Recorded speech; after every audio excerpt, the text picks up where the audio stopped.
غرب آسيا. بداية دعوني أرحب في ضيوفي في الاستوديو التحليلي الدكتور سلوان صالح. حياك الله دكتور وسهلا بك في القناة السريانية. مساء الخير. حياك الله. أيضا دعوني أرحب بالدكتور حارث مبشر محلل قناة العراقية الرياضية وقناة السريانية لمباريات كرة السلة. حياك الله. أهلا وسهلا بك. أهلا وسهلا بك. إذا أحبة المشاهدين سنتحدث اليوم في الاستوديو التحليلي لمباراة كرة السلة التي تجمع فريق الشرطة مع فريق غورغان لحساب بطولة وصل سوبر غربي آسيا. هذه المباراة الثانية التي تجمع الفريقين. المباراة الأولى انتهت لصالح فريق غورغان الإيراني، المباراة التي جمعت الفريقان في ملعب آزادي في إيران. بداية أتحدث مع الدكتور سلوان. مباراة اليوم سنتحدث عنها، ونتحدث قبل كل شيء بأن الفريق العراقي سيواجه فريق مصنف 27 عالميا. بالبداية رمضان كريم على الجميع. بالنسبة إلى يعني أعتقد دخول مدرب الشرطة وهو مثقل بخسارة جاي يعني من الأوي مالته اللي كانت بإيران ب 38 نقطة، ولكن هذا يعني الفريق الإيراني واحد من أفضل الفرق الآسيوية أو في غرب آسيا. واعتقد يعني فريق الشرطه الى هذا الحد هو باعتقادي هو سوى انجاز لوضعه الحالي، لانه هو حتى وضعه بالدوري هو نعم. يعني متذبذب بين يعني الفوز والخساره، وفقد مباريات سهله كان المفروض هو من المتصدرين. فيعني يعني دخول المدرب الشرطه وهو مثقل بالخساره 38 نعم. نقطه هي خساره ثقيله على اي مدرب.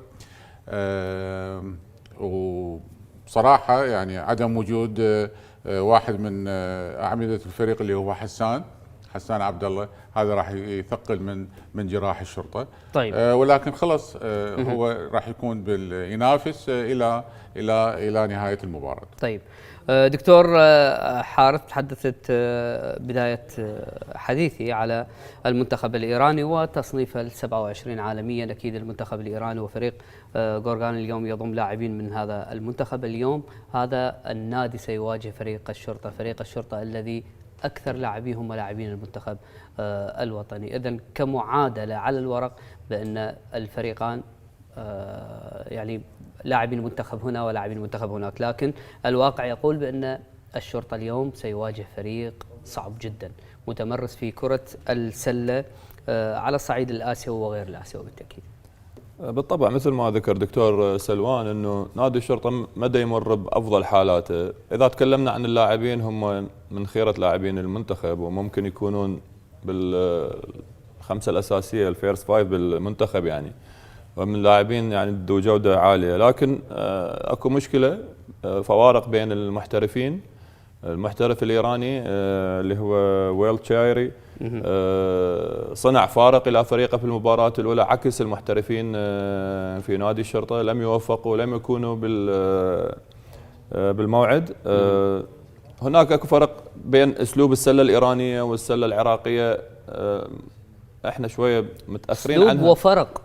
أنا ما أحكي عن التصنيف ولا أحكي عن النتائج، ولكن أحكي عن طريقة لعبهم. طريقة اللعب طيب. الإيرانية طريقة لعب سريعة. كرة السلة حديثة جدا، يعني إحنا لحد الآن نفتقد إلى الانتقال السريع من الساحة الخلفية للأمامية. دائما تشاهد الفريق الإيراني يعني خلال أقل من دقيقة هو يقدر يسجل عليك 6 إلى 8 نقاط من خلال الانتقال السريع أو الفاست بريك. لاعبين يمتلكون تهديف عندهم نسب معينه او عاليه في التهديف البعيد. احنا نفتقد الى هذا الشيء. طبعا المحترفين يجب ان يساعدون الفريق في هذا الموضوع. المحترفين اللي هم يونيك وتي جي وداروين يساعدون الفريق بالانتقال السريع، يعني مو الاستسلام او البدء دائما بهجمه منظمه. احنا اذا دائما نفكر نادي الشرطه يروح الى الهجمه المنظمه راح يخسر هوايه، لان الدفاع الايراني معروف مو بس على منطقه غرب اسيا، على اسيا هو من الدفاعات القويه. فانا اشوف الفرق بالاسلوب. انت ذكرت الاسامي هي نفس الاسامي، الفرق بين الاثنين، بين اسلوب اللعب وانتداب المحترفين، هو هذا الفارق. ولا اذا نشوف يعني اللاعبين خلينا نقول المحليين نوعا ما اكو توازن، يعني اكو توازن. نوعا طيب ما. المباراة السابقة ما بين الفريقين، فريق نادي الشرطة العراقي وفريق غورغان الإيراني، انتهت دكتور سلوان بخسارة ثقيلة على نادي الشرطة بنتيجة 102 مقابل 64. هذه المباراة اليوم المفروض فريق الشرطة يعوض في لقاء اليوم، خصوصا وأن المباراة في بغداد في قاعة الشعب، ومن المفروض أن يكون هنالك جماهير تحضر إلى هذه المباراة، كون الشرطة هو ممثل للوطن ليس لمشجعين فريق الشرطة فقط. تفضل. يعني باعتقادي الجمهور ما راح يعني يعطي ذا يعني ما راح يأثر التأثير الكبير اللي راح يقلب موازين الأمور يعني بين الخسارة أو الفوز. نعم. يعني لو تراجع احنا 102-64، بس لو تراجع الارباع والنقاط اللي محصلها الفريق العراقي بالارباع، نعم. يعني كل الارباع يعني 22-15 و27-16 و26-8 بالربع الثالث الى الربع الرابع يلا بدا يعني 27-25. فالفريق الايراني متفوق عليه طول الثلاث ارباع كل المباراه ككل، وما قدر نادي الشرطه يعني يفك طلاسم الفريق الايراني بحيث يتفوق عليه بهذا العدد. مهارات عاليه المستوى، الثقه في الحفاظ على الكره وجلب الكره الى الساحه الاماميه. نعم. رميات مثل ما قال الدكتور حارث، رميات ثلاثيه بعيده متقنه. هاي كل هالمواصفات هي يعني ما موجوده عند فريق الشرطه. انا ما اقصد فريق الشرطه، ولكن ما موجوده عند الفرق العراقيه عامه ككل. لا عندها دفاع مع الاعتذار يعني للمدربين، مع الاعتذار للجميع. نعم. لا يعني لا اكو دفاع منظم ممتاز، دفاع قوي، ولا اكو هجوم، ولا اكو ترانزيشن يعني دفاعي، ولا ترانزيشن هجومي اللي هو انقلاب اللعب ما بين من الهجوم الى الدفاع وما بين الدفاع الى الهجوم. ف يعني تاريخ كرة السلة الإيرانية هو اللي ينطي النتائج المضيئة والمشرقة لهذا الفريق. نعم بالتأكيد.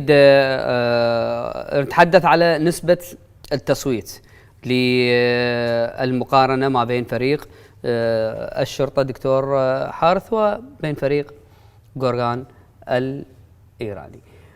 النسبة هي 46% مقابل 49% لفريق غورغان. إذا نتحدث على النقاط الميدانية 54%، 2 بوينت مقابل 53.7، ال 3 بوينت النقاط الميدانية 41.8 و20.2، الرميات الحرة 64.4 مقابل 62.8.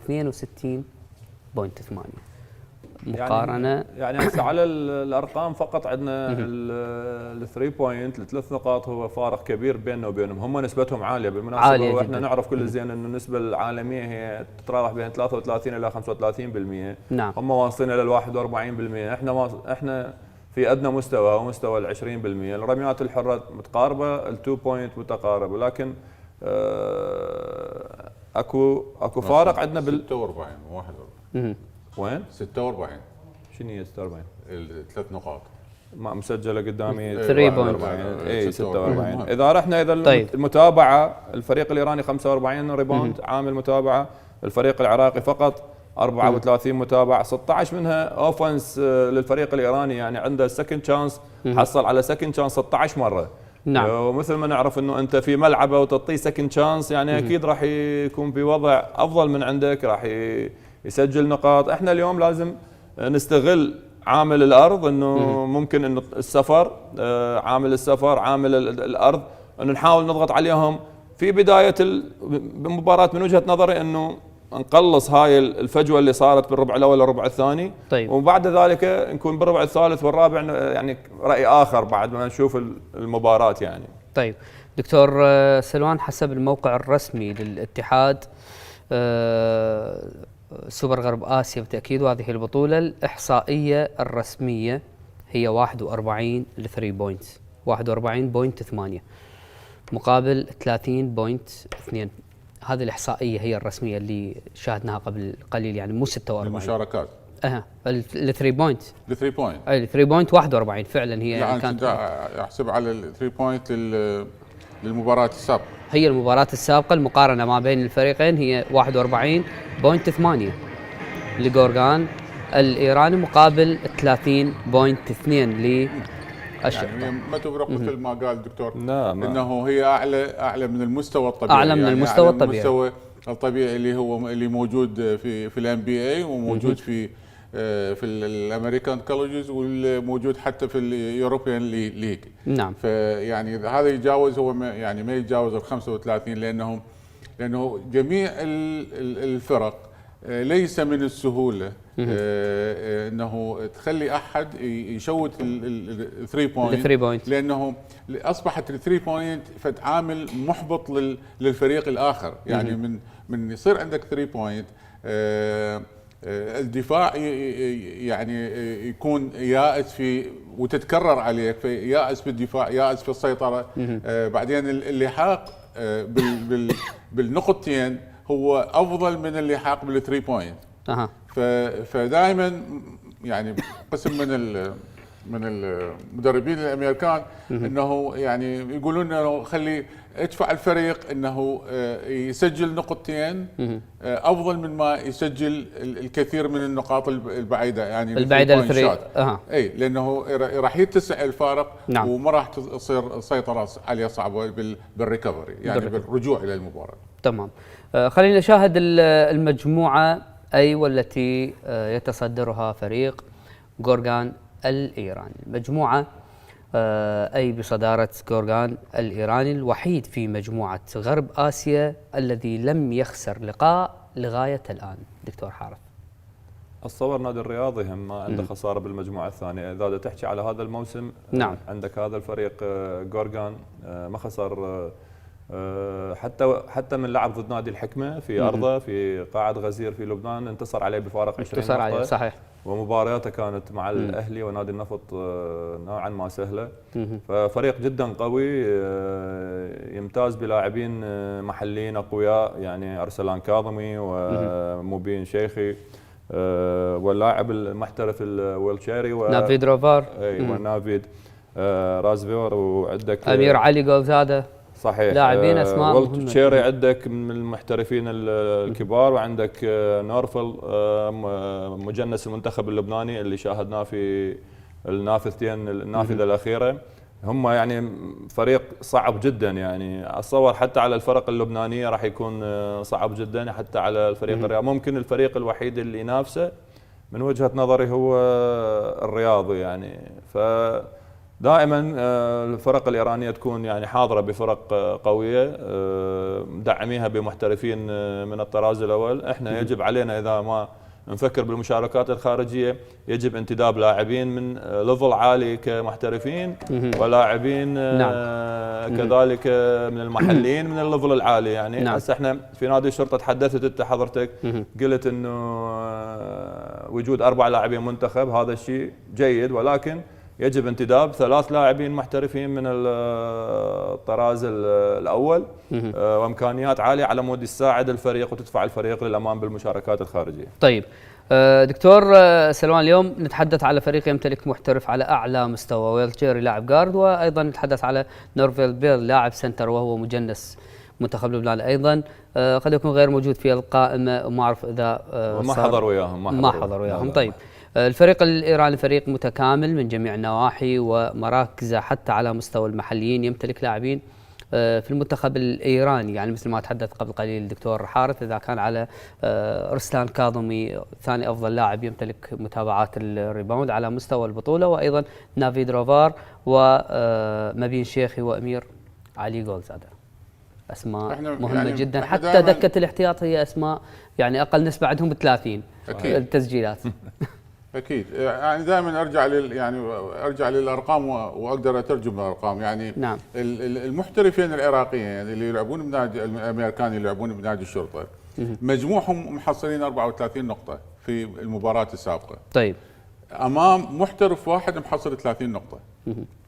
فلو كانت الامور طبيعيه كان المفروض المحترفين الاثنين يحصلون 60 نقطه او على الاقل 50 نقطه مقابل محترف واحد. طيب. فهنا عندنا مشكلتين، مشكله المحترف عالي المستوى، نعم. ومشكله المحلي عالي المستوى. عالي المستوى. فيعني على يعني امام الشرطه، امام المشكلتين اللي بالشرطه، المحلي مستوى اقل من المحلي الايراني، والمحترف اقل من المحترف الايراني. فبكل المقاييس الفريق الايراني يتفوق على فريق نادي الشرطه. انا يعني دا اتكلم بهالطريقه ويعني وانا متاثر، لانه يعني ما المفروض يكون بهالشكل يعني. يعني احنا جية المحترفين ان ما هي تجربه يعني ما استفادينا من عندها بالقدر، لا جونا المحترفين على مستوى عالي نستفاد من عندهم، ويستفاد منهم اللاعب المحلي ايضا، ولا اللاعبين المحليين استفادوا يعني. صحيح. ولا اللاعبين المحليين استفادوا يعني. مثل ما لاحظنا مباريات الكاس كانت مباريات يعني اعداديه بالضبط يعني مباريات بدون مدارس. محترفين هي هذه اللي بدون محترفين، ما بيها اي متعه، ما بيها اي حاله فنيه.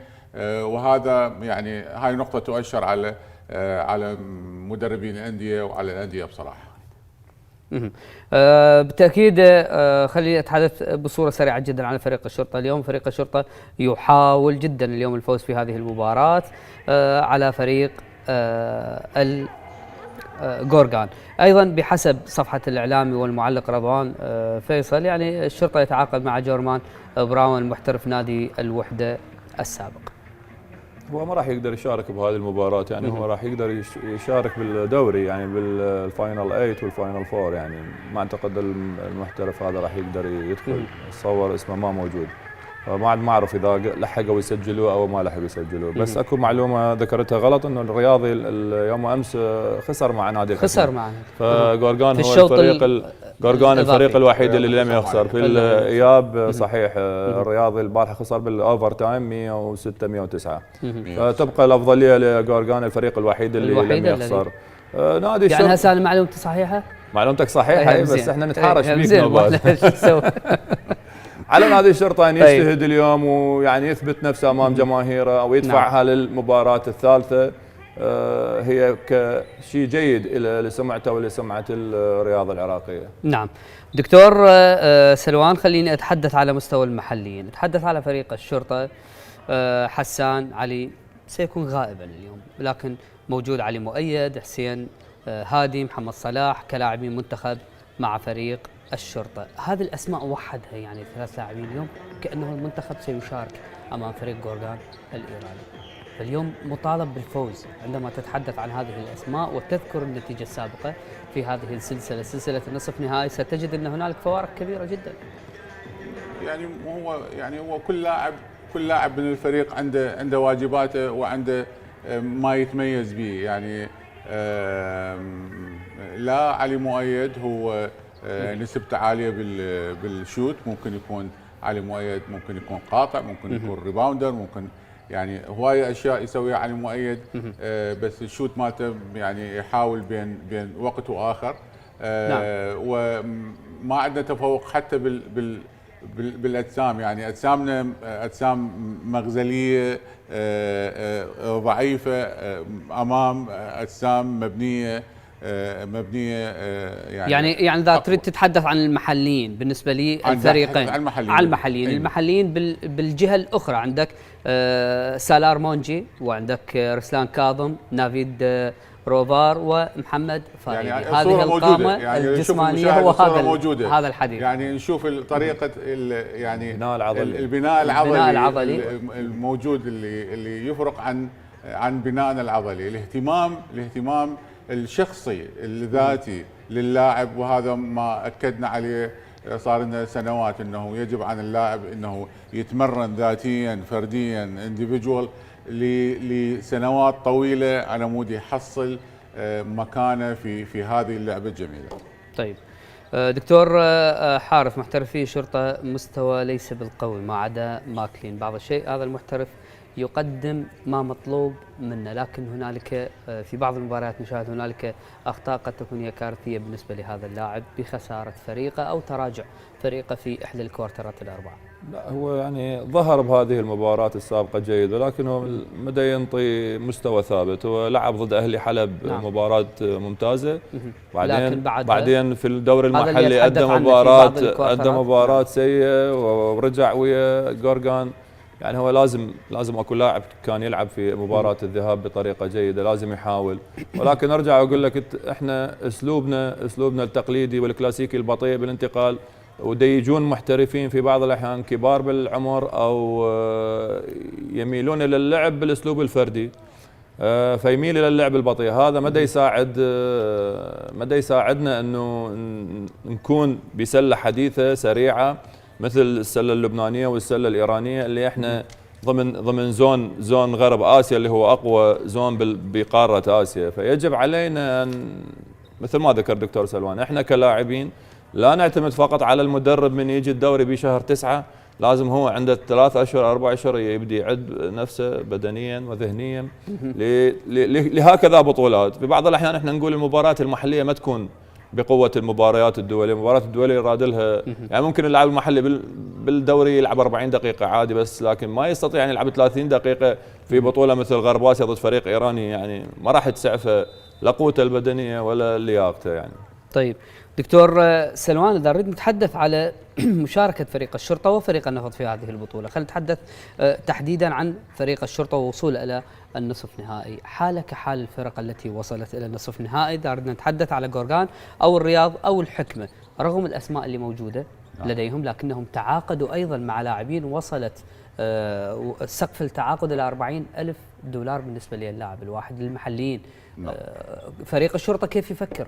لماذا لا يتصرف في نفس هذا التصرف؟ هل هي الأمور المادية أم ينظر إلى البطولة كأنها تحصيل حاصل وخلص هذا وشاركت انتهى الموضوع؟ يعني أنا ما أقدر أجاوب عن فريق الشرطة، ولكن أنا أعتقد ماديا تحدث كواقع. كواقع المفروض أنه يستعد لهذه المباراة كثيرا أو لهذه البطولة كثيرا، لأنه هو يعرف مسبقا أنه هو راح يواجه لاعبين محليين وراح يواجه لاعبين محترفين وفرق يعني تعمل بنظام جيد بطرق واساليب لعب حديثه.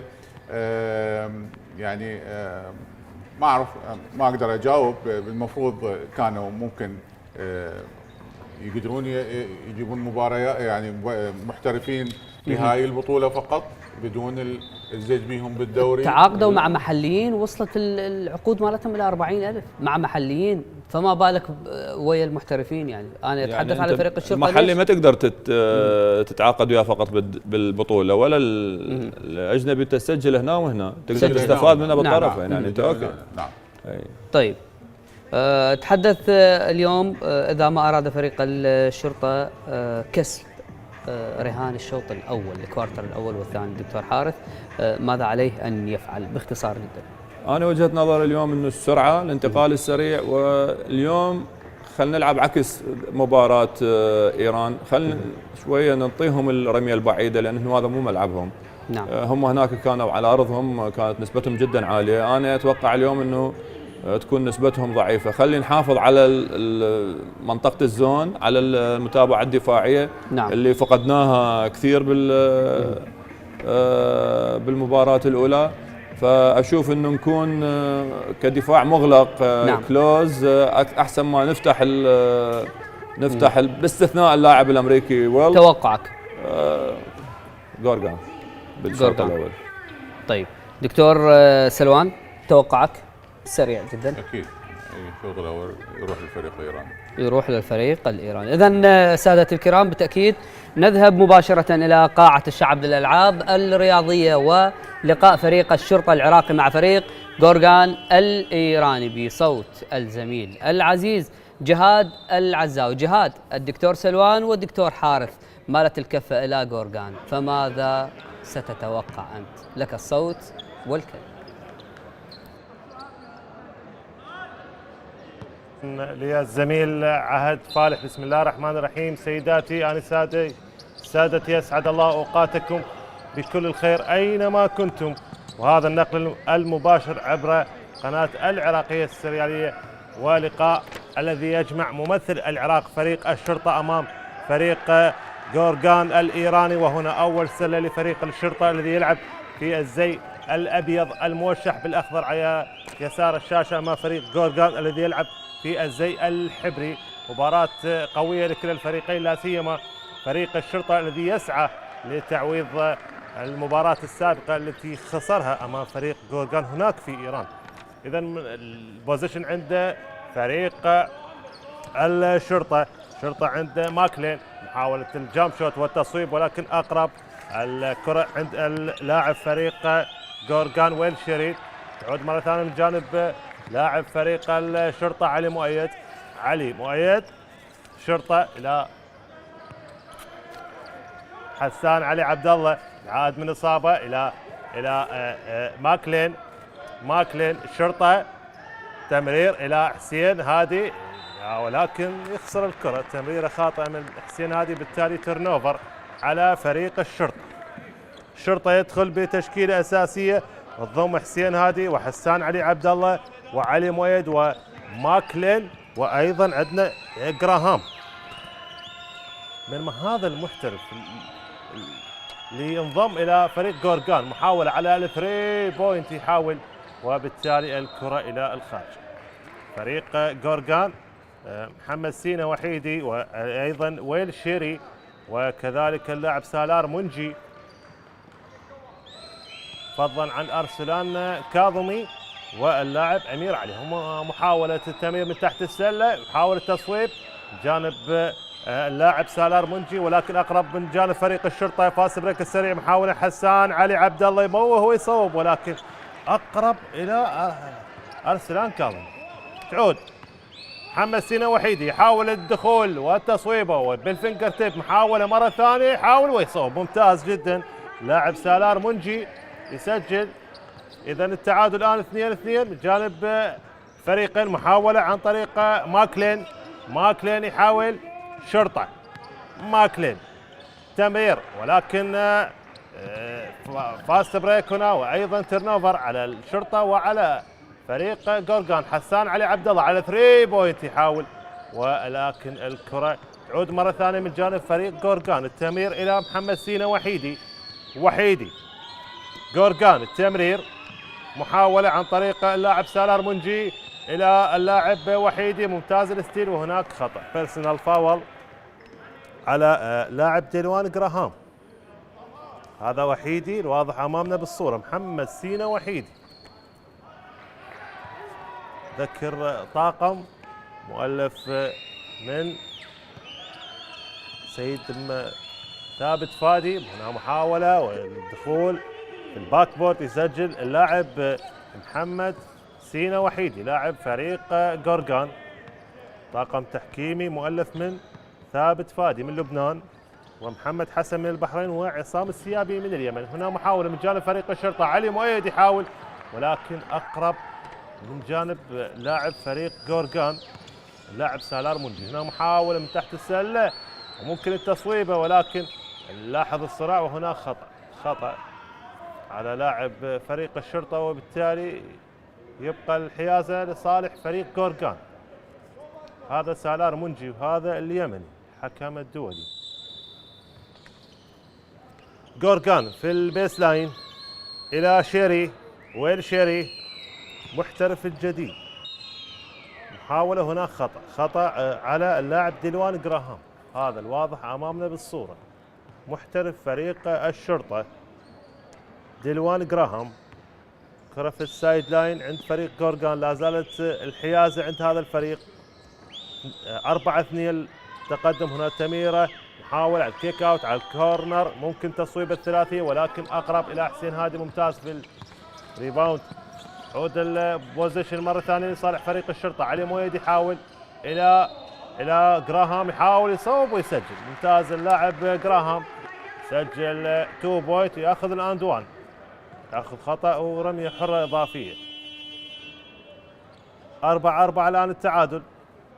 حد الان الاداء متوازن بين الفريقين. كل التوفيق لفريق الشرطه ممثل العراق في هاي البطوله، يلعب في الدور نصف النهائي. ما سجل الاند 1. تعود مره ثانيه البوزيشن لصالح فريق جورجان. حاول شيري، وهنا قطع الكره مره ثانيه تعود من جانب فريق جورجان الى ويل شيري. شيري حاول تميره على الكورنر، ممكن امير علي تميره، ممكن محاوله مره ثانيه امير علي في التمويه، وبالتالي يسجل بالباك بورد. 2 بوينت ناجحه للاعب امير علي لاعب فريق جورجان. عود البوزيشن لفريق الشرطه. ماكلين يحاول، ماكلين ابن محمد صلاح يستعد للدخول.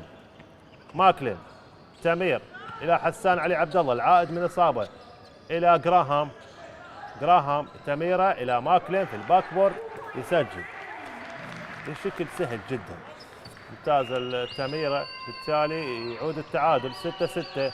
محاوله من جانب محمد سينا وحيده الى ارسلان كاظمي الى امير علي الى شيري. محاولات وتمريرات لاعبي فريق جورجان هنا في التصويبه، ولكن كره ايربول اقرب الى اللاعب ماكلين.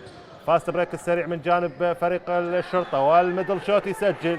ممتاز محترف فريق الشرطه ماكلين، يسجل 2 بوينت ناجحه. الان التقدم لصالح فريق الشرطه 8-6.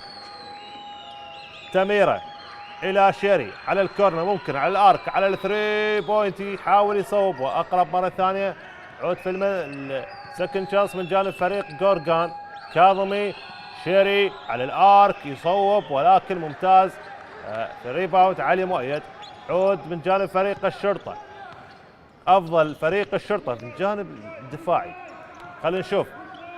ماكلين يحاول، ماكلين تمريره الى حسان علي عبد الله على اول ثلاثيه في المباراه. ممتاز اللاعب حسان علي عبد الله، يسجل 3 بوينت جميله من صالح فريق الشرطه. حلوه لحسان علي عبد الله. 11-6. يحاول شيري، حاول القطع والتصويب، وممتاز الدفاع، ولكن هناك خطا على اللاعب حسين هادي. خطا بيرسونال فاول على حسين هادي، يشير الحكم اليمني الحكم الدولي، بالتالي هناك خطا.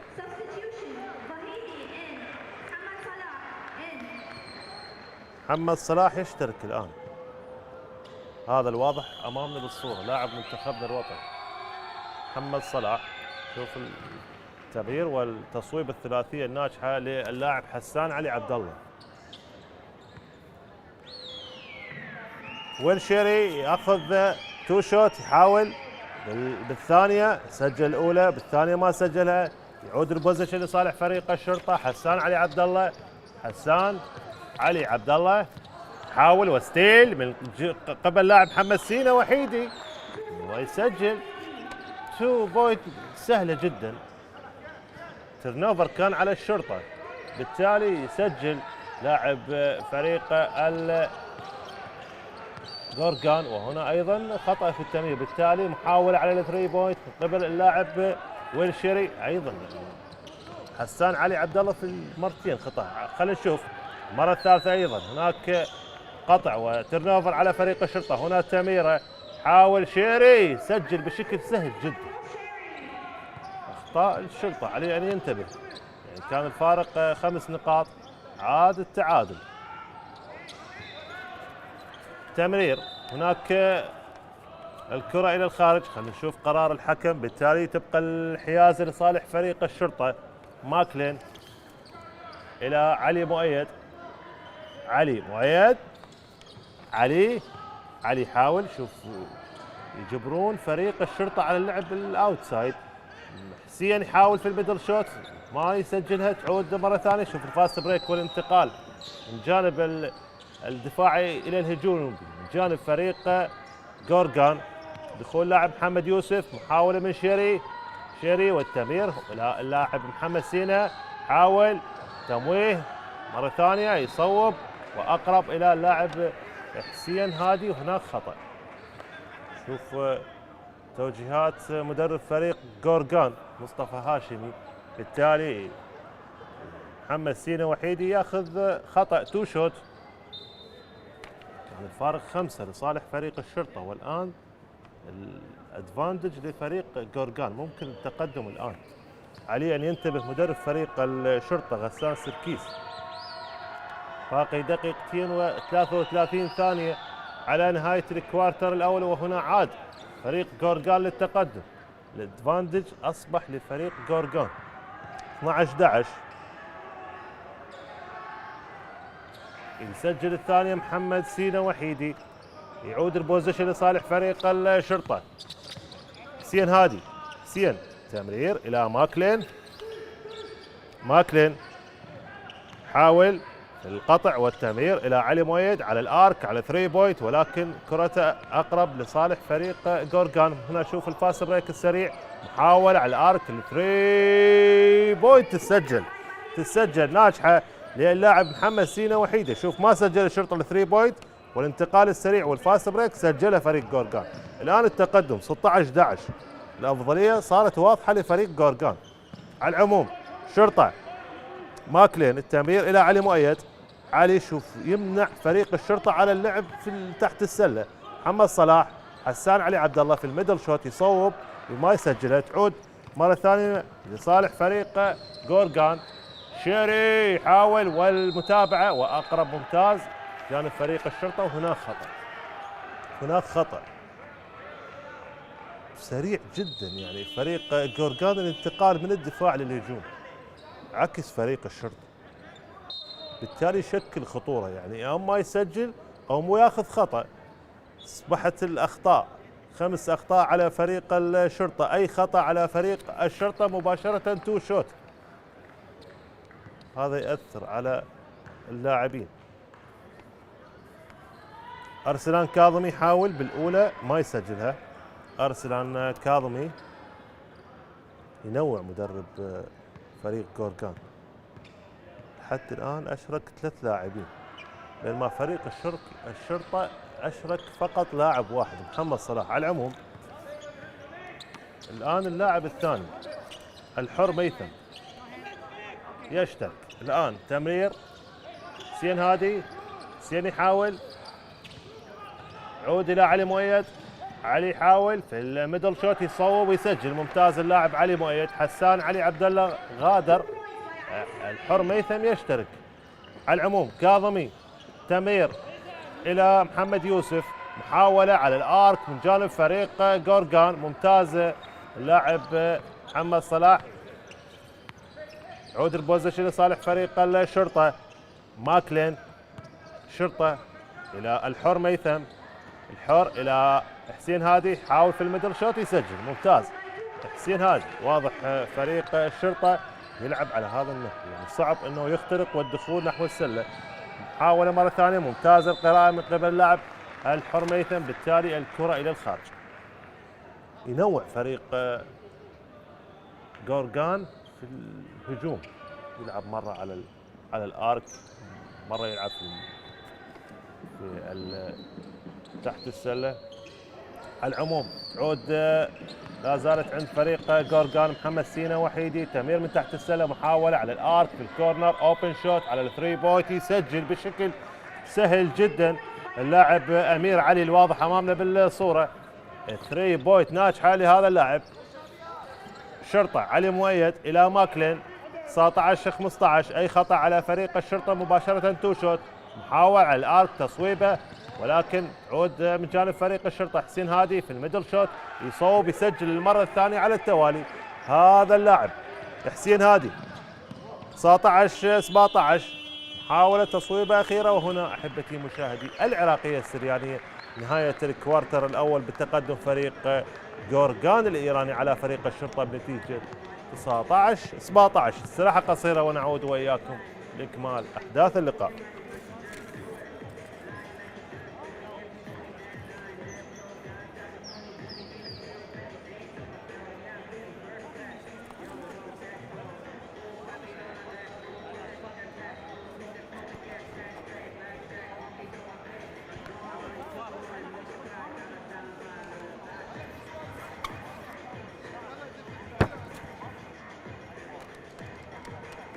خطا میشه اتک بکنی واسه شهید کردن آقا روی هم کننده فشار بیارید اگه مرمی داره فشار بیارید میکروفون رو باید در کجای آده اگه سیارشه آدم خاطری به مادم شد در نرید همه رو با 5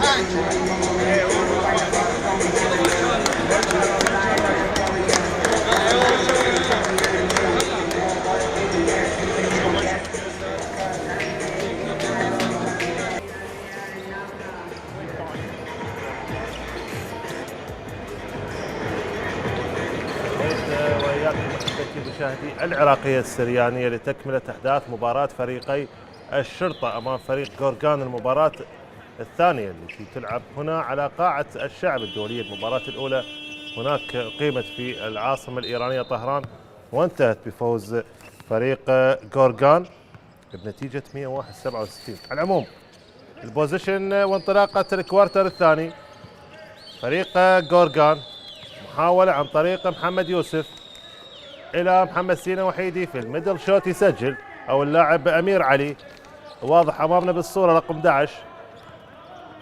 أمير علي سجل أولى نقاط الكوارتر الثاني 21-19 21-19.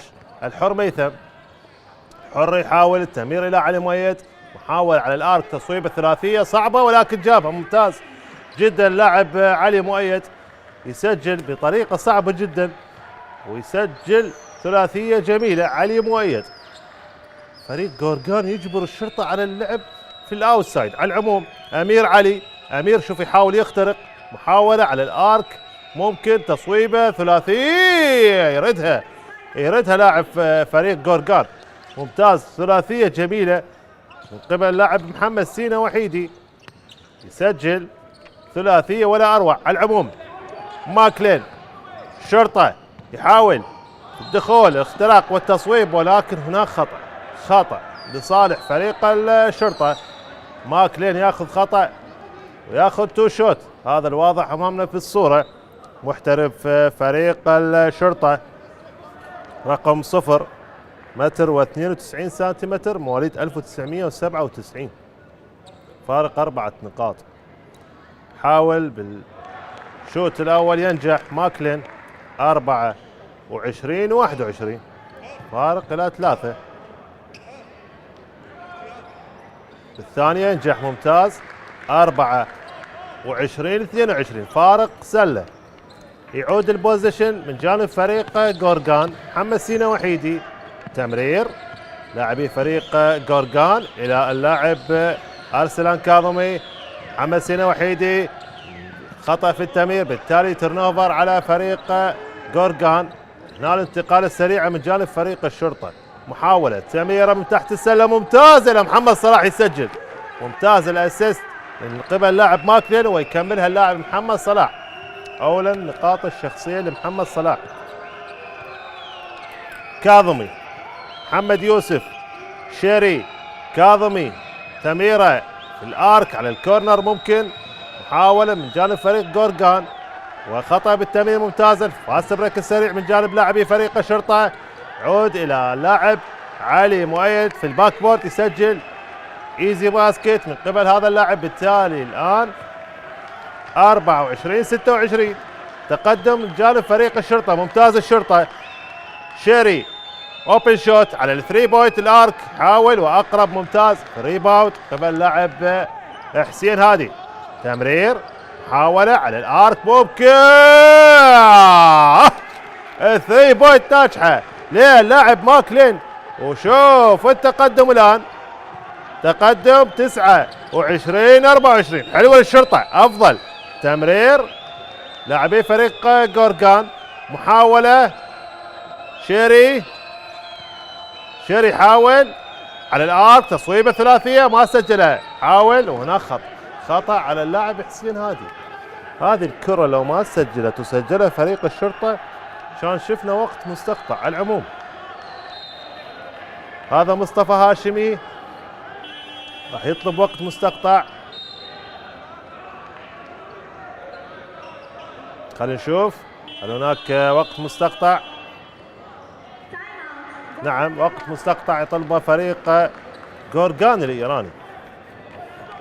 بعد شوف أكيد ما راضي على أداء لاعبيه، كان فريقه متقدم في نهاية الكوارتر الأول وانطلاقة الكوارتر الثاني سجل 2 بوينت ناجحة، بالتالي أفضل فريق الشرطة. الآن نشوف 29-24 تفوق واضح لفريق الشرطة، وباقي 6 دقائق و58 ثانية على نهاية الكوارتر الثاني والشوط الأول. أحبتي مشاهدي العراقية السريانية في كل مكان، لازلنا معكم في نقل أحداث مباراة بطولة سوبر أندية غرب آسيا بكرة السلة، بطولة وصل. المباراة الثانية هنا على قاعة الشعب الدولية، مباراة يعني الفرق الواصلة المربع الذهبي لعب في النصف النهائي، دور النصف النهائي. المباراة السابقة خسر فريق الشرطة أمام فريق غورغان هناك في العاصمة الإيرانية طهران بنتيجة 101-67. الآن نلعب في العاصمة الحبيبة بغداد، لقاء الأيام. إن شاء الله كل التوفيق والفوز بإذن الله لفريق الشرطة في هذه المباراة. على العموم نهاية الوقت المستقطع اللي طلبه مصطفى هاشم مدرب فريق غورغان، وفريق غورغان أخذ خطأ 2 شوت للاعب محمد يوسف الواضح أمامنا بالصورة رقم 66. باقي 6 دقائق و58 ثانية، كل فريق عنده خطأ. عودة اللاعب ماكلين محترف فريق الشرطة،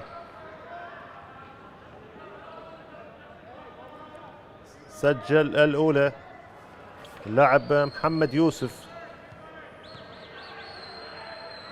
حاول بالثانية ما سجلها. عود والصراع لا زال ولكن يخسر الكرة، حاول بها اللاعب علي مؤيد ممتاز، ولكن بالتالي يعود البوزيشن لصالح فريق غورغان.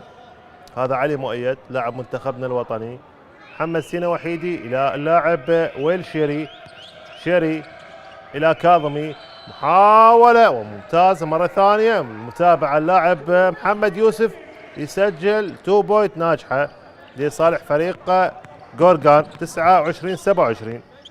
سجل 3 نقاط في أقل من 30 ثانية. الحر ميثم يحاول إلى ماكلين. شوف فريق الشرطة يجد صعوبة في اختراق الفريق غورغان في الانسايد. علي مؤيد محاولة ستيل ترنوفر على فريق الشرطة، شيري بالتمويه ويحاول والفينجر تيب يحاول من جانب اللاعب محمد يوسف، يخسر الكرة. تعود للشرطة، محاولة من جانب فريق الشرطة، تمرير إلى محمد صلاح ولكن يخسر الكرة. ترنوفر على الشرطة، حاول كاظمي في على الارك تصويبة ثلاثية ولكن اقرب الى الحر ميثم. فريباوند الحر ميثم على الشرطة لا يستعجل. الحر ميثم، الحر يبحث عن زميل، يخسر الكرة المرة الثالثة. الشرطة على التوالي، ترنوفر على الشرطة. شيري يحاول محاولة للتعادل ولكن ترنوفر او عفوا هناك خسارة الكرة من جانب فريق غورغان. عندنا وقت مستقطع الآن لصالح فريق الشرطة، يطلبه سيد غسان سركيس، يعني تقريبا دقيقة لم يسجل الشرطة، بينما فريق غورغان سجل 3 نقاط. أيضا هناك فريقين من لبنان. حكمة فاز في على فريق الرياضي بنتيجة 109-106 بعد المباراة التي تمددت. لما فاز الرياضي في المباراة السابقة بنتيجة 95-92. إذا تعادل بين الفريقين، راح يروحون إلى مباراة فاصلة. أي فريق يفوز راح يتأهل إلى المباراة النهائية ويواجه يا اما الشرطة او فريق غورغان. الافضلية لحد الان لفريق غورغان على اعتبار هو فاز في مباراة الذهاب المباراة الاولى، والان يطمح فريق غورغان لتحقيق فوز ثاني والانتقال الى المباراة النهائية. ولكن فريق الشرطة ايضا ممثل العراق فريق طموح ويحاول ان شاء الله الفوز اليوم على فريق غورغان لتعديل سلسلة الانتصارات، بالتالي ان شاء الله الانتقال الى المباراة الثالثة الفوز لفريق الشرطة بإذن الله، ونشوفه في المباراة النهائية. على العموم شرطة ماكلين 29-27. شرطة ماكلين يحاول اختراق دفاعات جانب فريق غورغان، ولكن اقرب الى اللاعب ارسلان كاظمي. محاولة على الارك، ممكن في التصويبة في الميدل شوت يسجل والان التعادل. محمد يوسف يسجل التعديل. 2 بوينت ناجحة 29-29. يعود البوزيشن لفريق الشرطة. ماكلين يطلب الهيلب من قبل محمد صلاح. السكرين تعود الى علي محاولة على الارك، تصويبة ثلاثية ولكن كرته بعيدة. تعود، شوف الفاست بريك السريع، محاولة في الباك بورد، يسجل لاعب نافيد رضا البديل رقم 7 اللي اشترك الان، يسجل بشكل سريع جدا.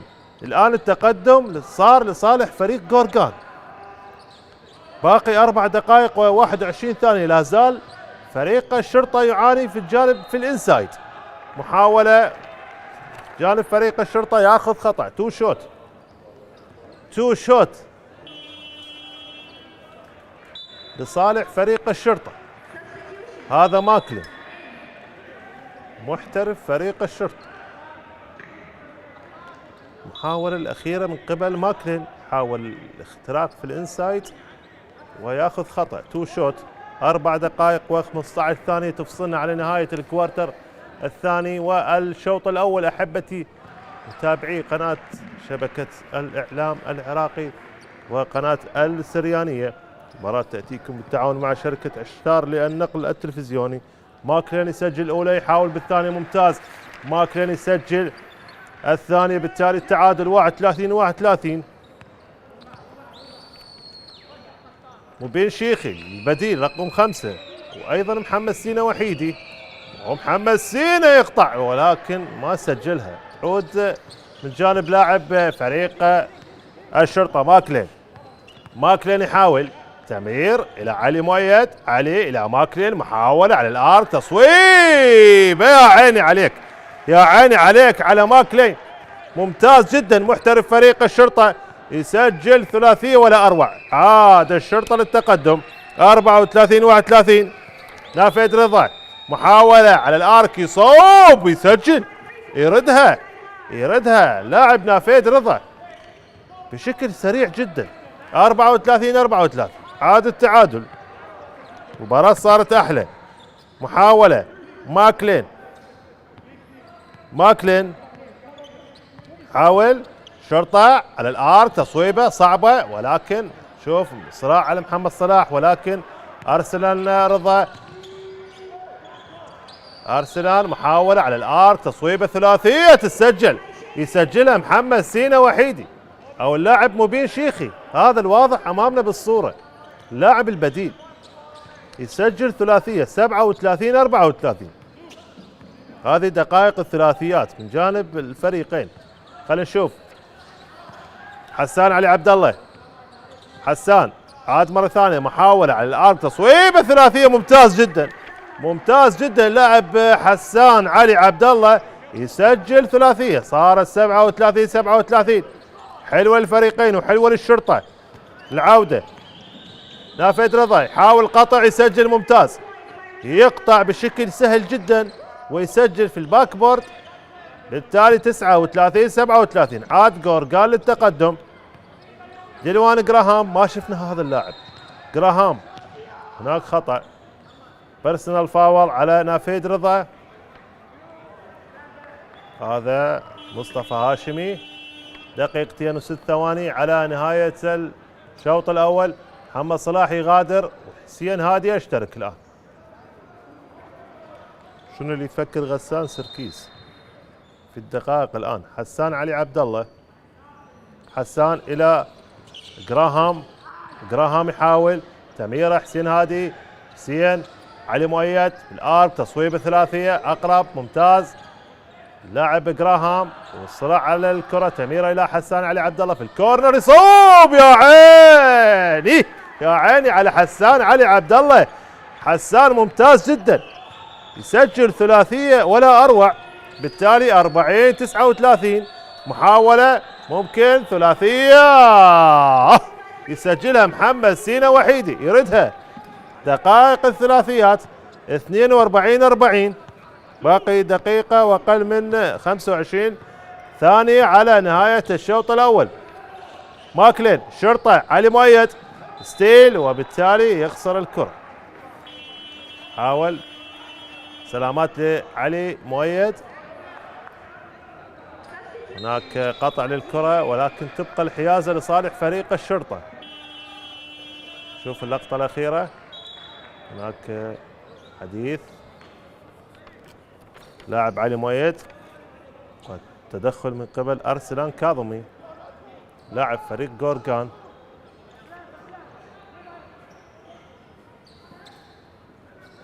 تبقى الحيازة لصالح فريق الشرطة في السايد لاين. عندنا ماكلين، توجيهات غسان سركيس مدرب فريق الشرطة. ماكلين إلى حسان علي عبد الله، أفضل فريق الشرطة مع حسان.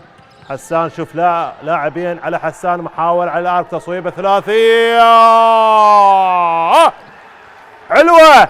علوه لحسان علي عبد الله، يسجل ثلاثيه بالعلامه الكامله. جورجان يحاول تميره من تحت السله، يخسرها محمد سينا وحيدي، تميره خاطئه وبالتالي تيرن اوفر على فريق جورجان.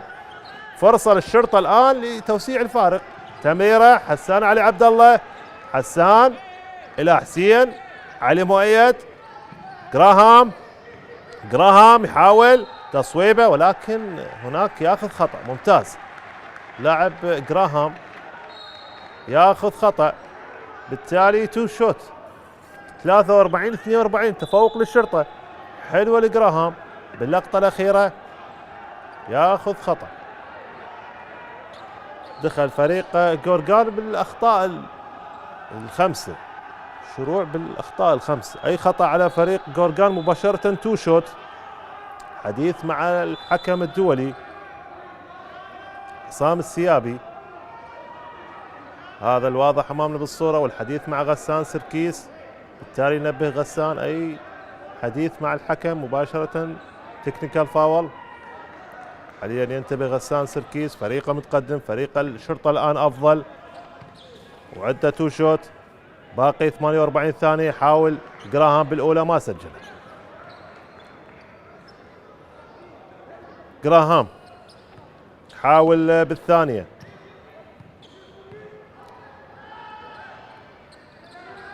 تسجل ممتازة لجراهام. 44-42.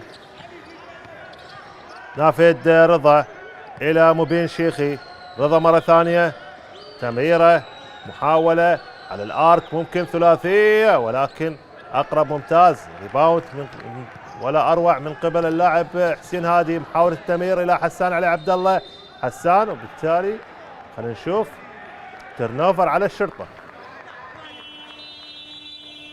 حسان كان خارج حدود الملعب، بالتالي تيرن اوفر على الشرطة. يعود البوزيشن لصالح فريق جورجان. 25 ثانية باقي على نهاية الكوارتر الثاني والشوط الأول، وفريق جورجان طلب وقت مستقطع. مصطفى هاشم الواضح أمامنا بالصورة طلب وقت مستقطع. باقي 25 ثانية، فريق جورجان يحاول بالثواني الأخيرة على الأقل تعديل النتيجة، على الأقل يا أما راح يعدل أو ممكن يتقدم، سواء ثلاثية أو يعني ممكن سوبر. اگر توش گل 100% شو نشد اسکور 6 ثانیه آخر ما میشوریم تاپیکولو اتاک. Less than 7 seconds we will start Topicolo.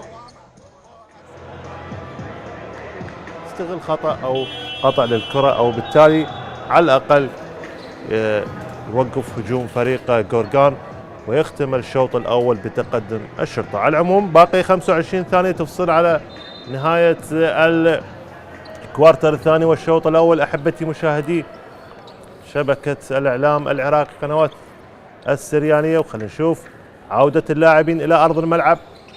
بوزيشن لصالح فريق جورجان. نافيد رضا، نافيد تمرير إلى اللاعب محمد سينا وحيدي، مان تو مان حرميثم، محمد سينا وحيدي إلى شيري، نافيد رضا محاولة تمرير مرة ثانية، جورجان يحاول، هنا خطأ مالك فالح يشترك الآن، خطأ على مالك فالح، باقي 10 ثواني. مالك فالح البديل. على العموم شيري، محمد يوسف، شيري مرة ثانية، 7 6، شيري يحاول يقطع، حاول تصويبه، وخلينا نشوف القرار. هل هناك خطأ؟ خطأ نعم هناك لصالح فريق جورجان. هذا سالار منجي. شوف حاول شيري في اللقطة الأخيرة، بالتالي خطأ. خلينا نشوف شيري يحاول تصويبه وما سجلت. وهنا أحبتي مشاهدي قناة العراقية السريالية نهاية الشوط الأول بتقدم فريق الشرطة بنتيجة 44-42. إذن هذه استراحة وانتقال إلى الزميل عهد فالح. عهد لك الكلمة.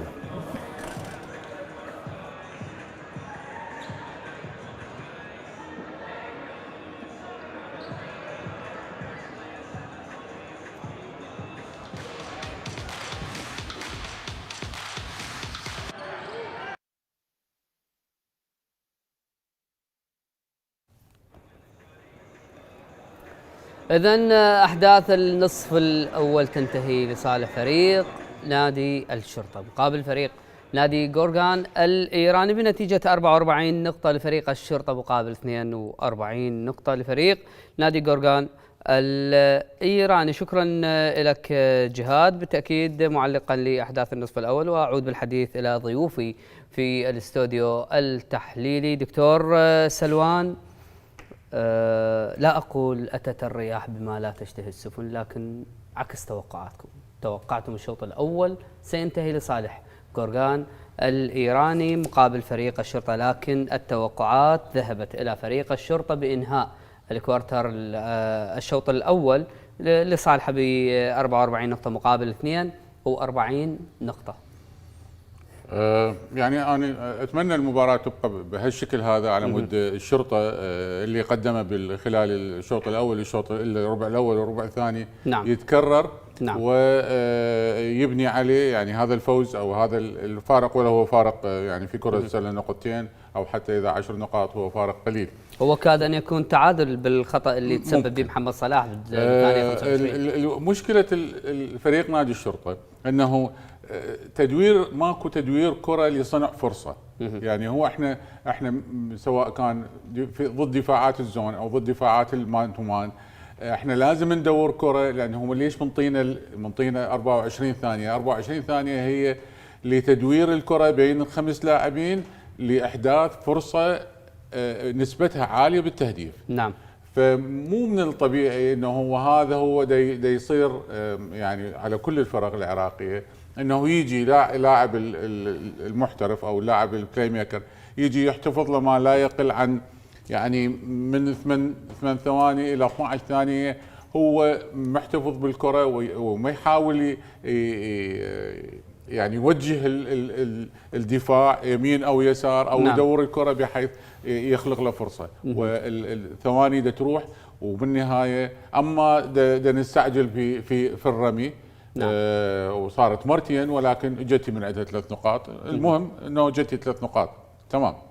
ف يعني اكو اشياء صارت ممتازه عند نادي الشرطه، ولكن اكو بعد البطء مرتين يمكن سووا هجوم سريع. نعم. وجابوا من عندها نقاط. طيب دكتور حارث، اللاعب الذي كان متوقعا لا يشترك في هذه المباراة حسان اشترك وحقق الكثير، لكن في المقابل هنالك أخطاء تسبب بها حسن. هذا من نوع، هذا من جهة، ومن جهة أخرى أتحدث عن الفترة الأولى انتهت لصالح فريق غورغان الإيراني ب 17 نقطة مقابل 19 نقطة لفريق غورغان 19 و17 للشرطة. الفترة الثانية انتهت ب 27 نقطة لفريق نادي الشرطة مقابل 23 نقطة لفريق غورغان الإيراني. النسبة قليلة جدا ما بين الفريقين، والنقطتين هي لا شيء قياسا بكرة السلة.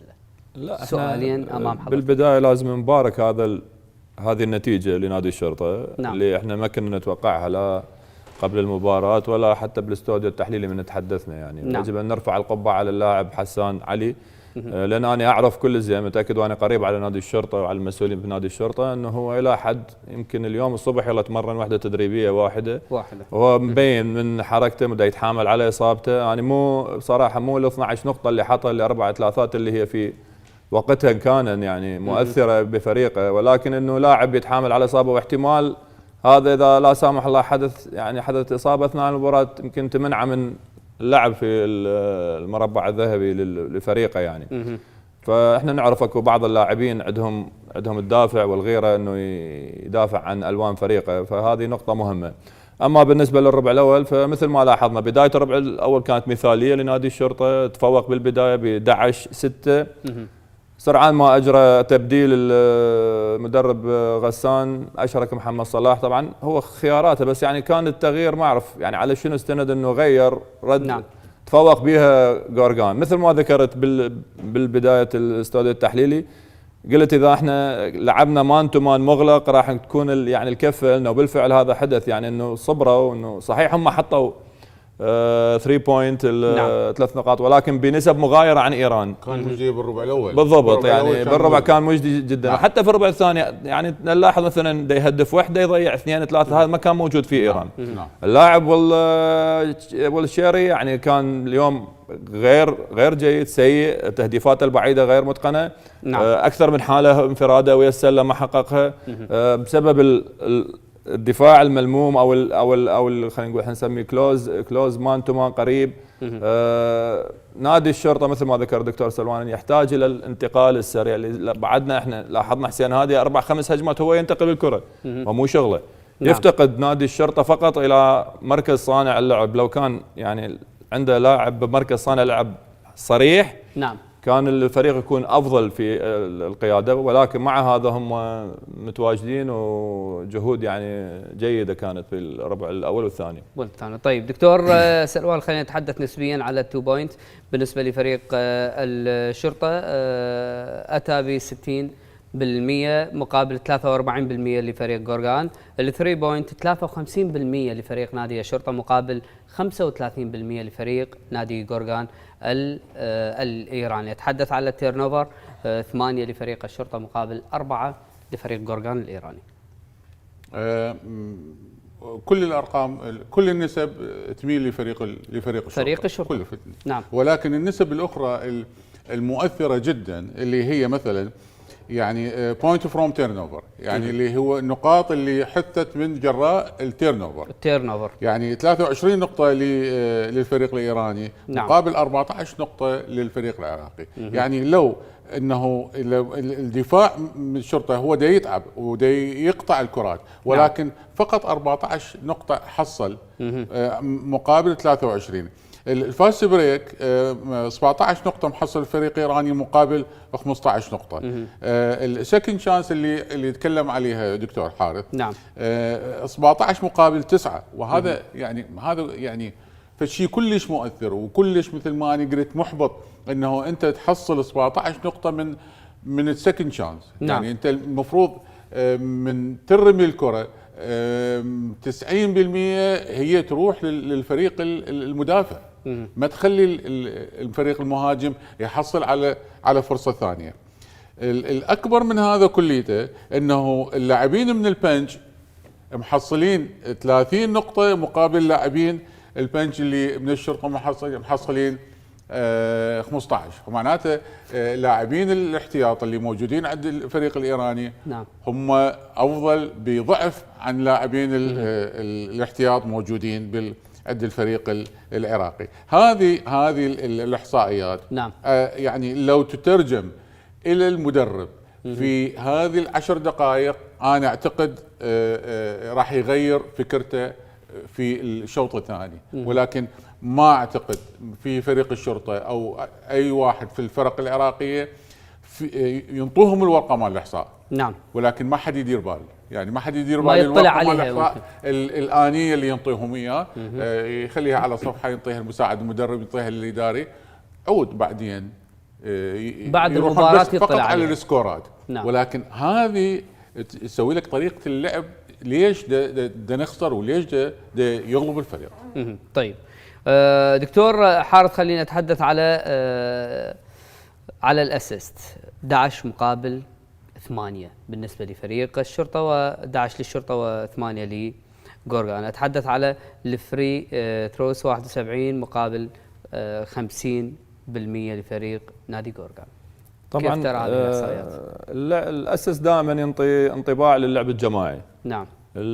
لما تشوف اسس في فريق نسبة اعلى، هذا راسا ينطيك انطباع انه كان اللعب الجماعي. كتير.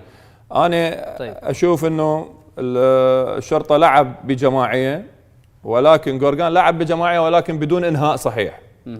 جورغان كان فريق يلعب بجماعيه، الكره تدخل للانسايد ويدفع كره للاوتسايد، وبعض الاحيان تدخل مره، ولكن اذا ما تنهي صحيح ما راح ينحسب لك اسيست، يعني باس مساعد ما راح ينحسب لك. اذا سويت كل شيء وبالنهايه كان الفينش غير موفق فما ينحسب. هم الفريقين لعبوا جماعيه.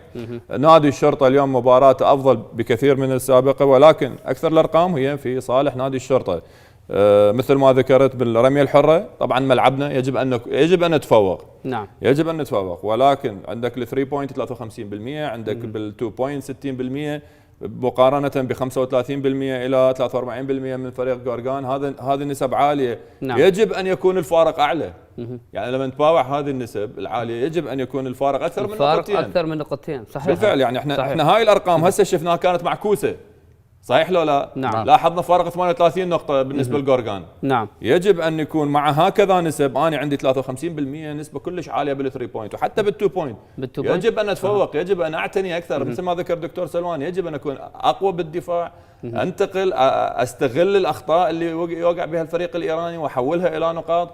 احنا بعض الأحيان إنه تأخذ الكرة من الفريق الإيراني وتروح ايضا نحن يعني فريق الشرطه يضيعها. انا ذكرت لك بانه حسان اليوم ابدع بالتسجيل يعني بالثري بوينت، لكن بالجهه المقابل كانت عنده اخطاء. نعم. يعني هذه الاخطاء كلفتنا اليوم ان يعود فريق جورغان ويسجل النقاط يعني من اخطاء من اللاعبين، وحتى اخرها اللي كانت بالثانيه 25 محمد صلاح تسبب بخطأ كاد أن ينهي الشوط الأول يعني بالتعادل. أنت من تروح على لاعب قاعد 10 أيام بدون تدريب وعلاج طبيعي، اكيد هو مو بالفورمه. حسان دا نشوف فورمه التهديف فقط عنده، بدنيا هو غير جاهز، ولهذا قلت لك احنا نرفع له القبعه في هاي اليوم النقطه الفارقه. ولكن هنا هسه دور المدرب. نعم. شو وقت يستغل الحسان انه اولا على مود يمنع انه ينصاب، وثانيا يستغله بالاوقات المهمه اللي يحتاج به تهديف بعيد، يشركه ما يشركه بصوره مستمره. نلاحظ انه هو دا يدخل اللاعب حر. نعم. بعض الاحيان ويرجع الى اللاعب حسان. نعم. اي لاعب غير جاهز بدنيا يكون عنده فقدان للكره، هاي مساله طبيعيه يعني. طيب. نلاحظ باقي اللاعبين، يجب باقي اللاعبين انه يكونون يعني بنلاحظ اللاعب ماكلاين تكون عنده احتفاظ بالكره عالي عنده، وهذا الشيء مو صحيح. ميل الى تدوير الكره افضل من اللعب الفردي. طيب دكتور سلوان، بالحديث على ماكلاين المحترف لفريق نادي الشرطه، تسجيله في هذا الشوط الاول 14 نقطة مقابل 15 نقطة للفريق الآخر فريق جورغان للاعب فاهيدي. إذا ردنا نسوي مقارنة ما بين حسان العائد من إصابة وقد لا تزال الإصابة موجودة مع حسان سجل 12 نقطة مقابل 14 نقطة للمحترف. إذن الفريق نادي الشرطة اليوم يعتمد كليا على المحترف وعلى حسان بالتسجيل. هو دائما يعني هو يعني الفرق العراقيه تعتمد على لاعب او لاعبين محليين، ما تعتمد على الثلاث لاعبين او الاربع لاعبين المحليين. طيب. وحسان يجب الاعتماد عليه لانه حسان يعني تقريبا نسبه الشوت مالته هو العراقي الفريق اللاعب العراقي الوحيد اللي نسبه الشوت هو عاليه، يعني يعتمد عليه، يعتبر حسان هو شوتر المنتخب الوطني العراقي. يعني من الطبيعي جدا انه يستغل حسان هذه النسبه في وهاي القابليه وهذا المؤشر في دفع نادي الشرطه الى المنافسه. المنافسه موجوده بالربع الاول والربع الثاني على ان تستمر. اذا استمرت المنافسه الى نهايه الى الربع الرابع فانا اعتقد يعني راح يكون اكو كلام ثاني. الربع الثالث هو راح يكون الفيصل. طيب، اذا ما اراد فريق الشرطه الحفاظ على هذه النقاط وتعزيزها بنقاط اخرى وانهاء الفتره الثالثه والرابعه لصالحه، ماذا يفعل؟ يفعل يعني اللعب السريع، تدوير الكره، ولكن هل تدرب فريق نادي الشرطه على انه ينقل الكره بدون طبطبه؟ هل التكتيك لفريق نادي الشرطه يكون التهديف هو اخر 5 ثواني؟ باختصار المباراه ما اعتقد بعد ما اقول ما اتوقع، لانه توقعنا بالشوط الاول وطلعت خطا. الكوارتر الثالث اتمنى الشرطه. تتمنى دكتور حارث؟ راح تبقى قريبه، النتيجه متقاربه، ما راح تروح ازيد من يعني 10 نقاط بالغلب والخساره. إذا التوقع اختلف نسبيا لضيوفي في الاستوديو التحليلي بعد الكوارتر الأول والثاني، وأذهب الآن إلى الكوارتر الثالث بصوت الزميل العزيز جهاد الزيدي. جهاد، توقعك لأحداث الكوارتر الثالث ونهاية المباراة، لك الصوت والصورة معلقا لهذه المباراة.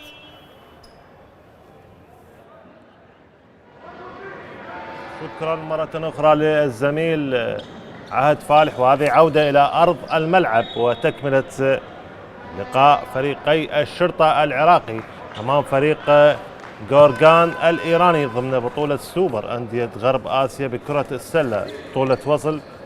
المباراة الثانية تقام هنا على قاعة الشعب الدولية بعد المباراة الأولى اللي تفوق بها فريق غورغان في إيران، ونلعب في المباراة الثانية. لحظات وينطلق الشوط الثاني، من انطلاقة الشوط الثاني والكوارتر الثالث، والبوزيشن لصالح فريق الشرطة. ماكلين يحاول شرطة إلى الحر ميثم، تفوق لفريق الشرطة في الشوط الأول. شوف محاولة والضغط على حامل كرة، تميرة إلى ماكلين على الآرك، تصويب الثلاثية وهنا خط. سلامات لماكلين، ممتاز، ياخذ خطأ ماكلين، بالتالي 3 شوت. خلينا نشوف القرار. نعم هناك 3 شوت بعد تصويب الثلاثية وياخذ خطأ ماكلين. حاول بالأولى يسجل 45-42، حاول بالثانية ماكلين أولى النقاط يفتتحها في الشوط الثاني. انطلاقة وبداية الكوارتر الثالث، بالثانية يسجل، تبقى الثالثة. كل التوفيق اليوم لممثل العراق فريق الشرطة، ممتاز.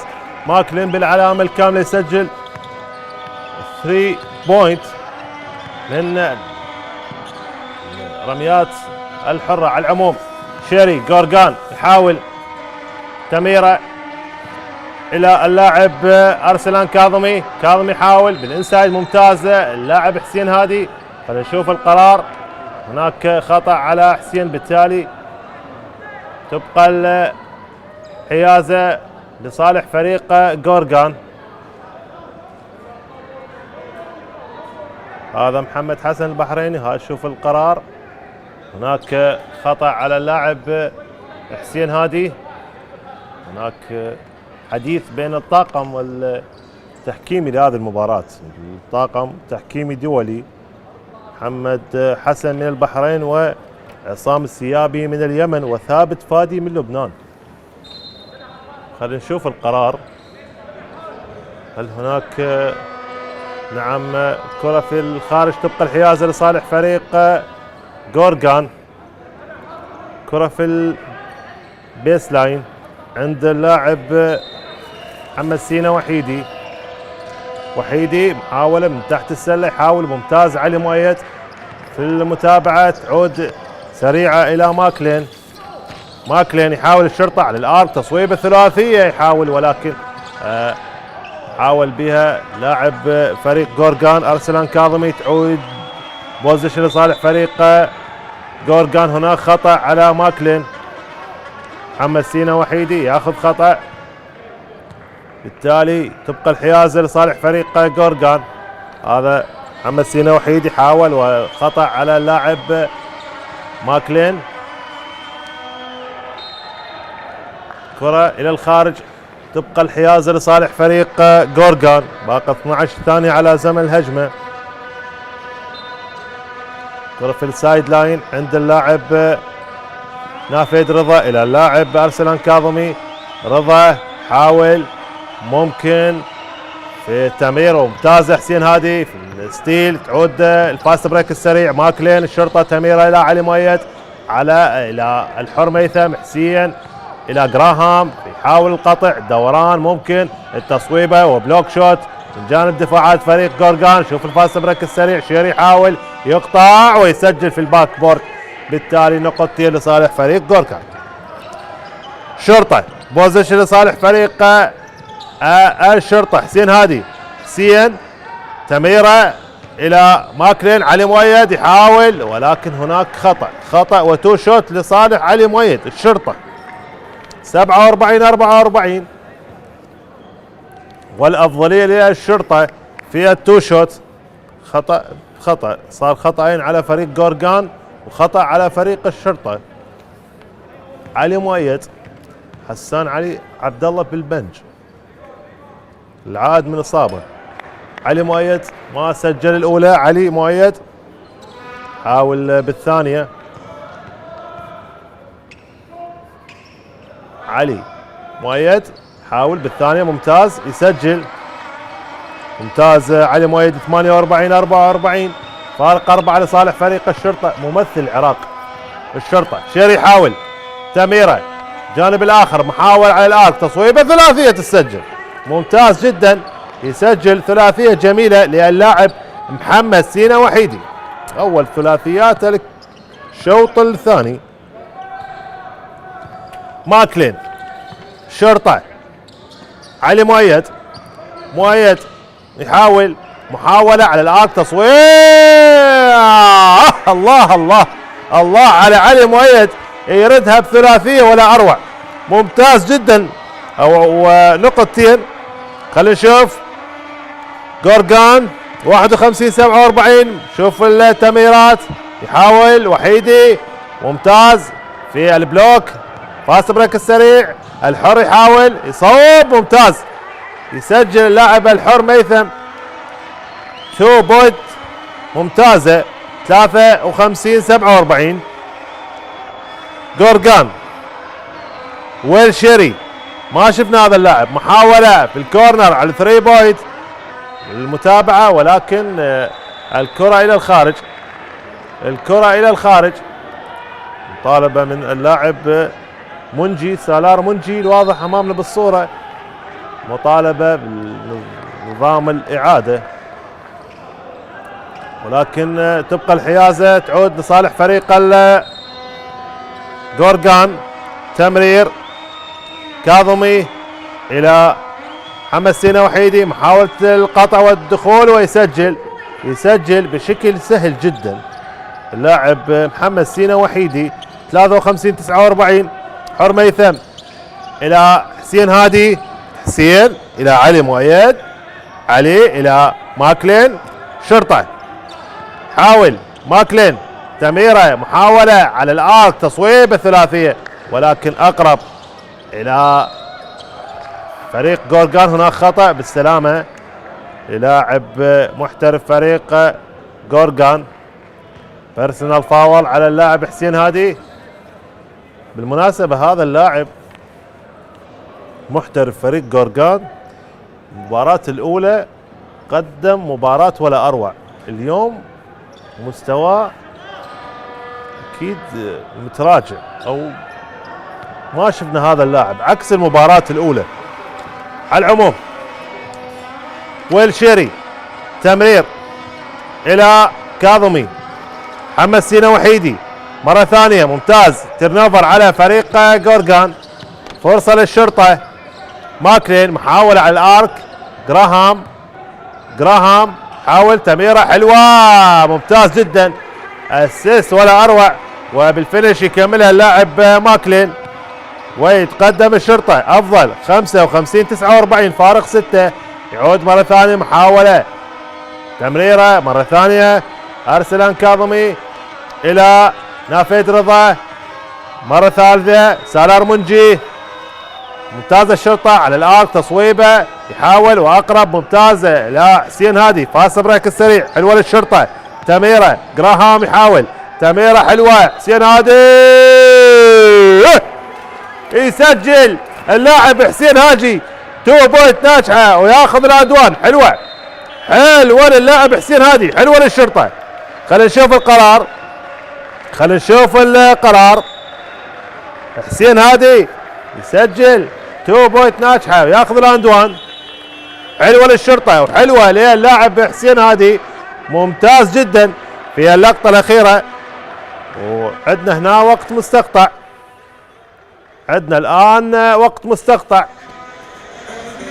هذا مدرب فريق جورجان مصطفى هاشمي. شوف اللقطة ممتاز. اللاعب حسين هادي ممتاز يسجل 2 بوينت ناجحة وياخذ العدوان. حلوة بينه وبين اللاعب جراهام. اسيست ولا اروع. وبالفينش يكملها اللاعب حسين هادي. واكيد هذا مصطفى هاشمي ما راضي على اداء فريقه بعد تقدم فريق الشرطة بنتيجة 57-49.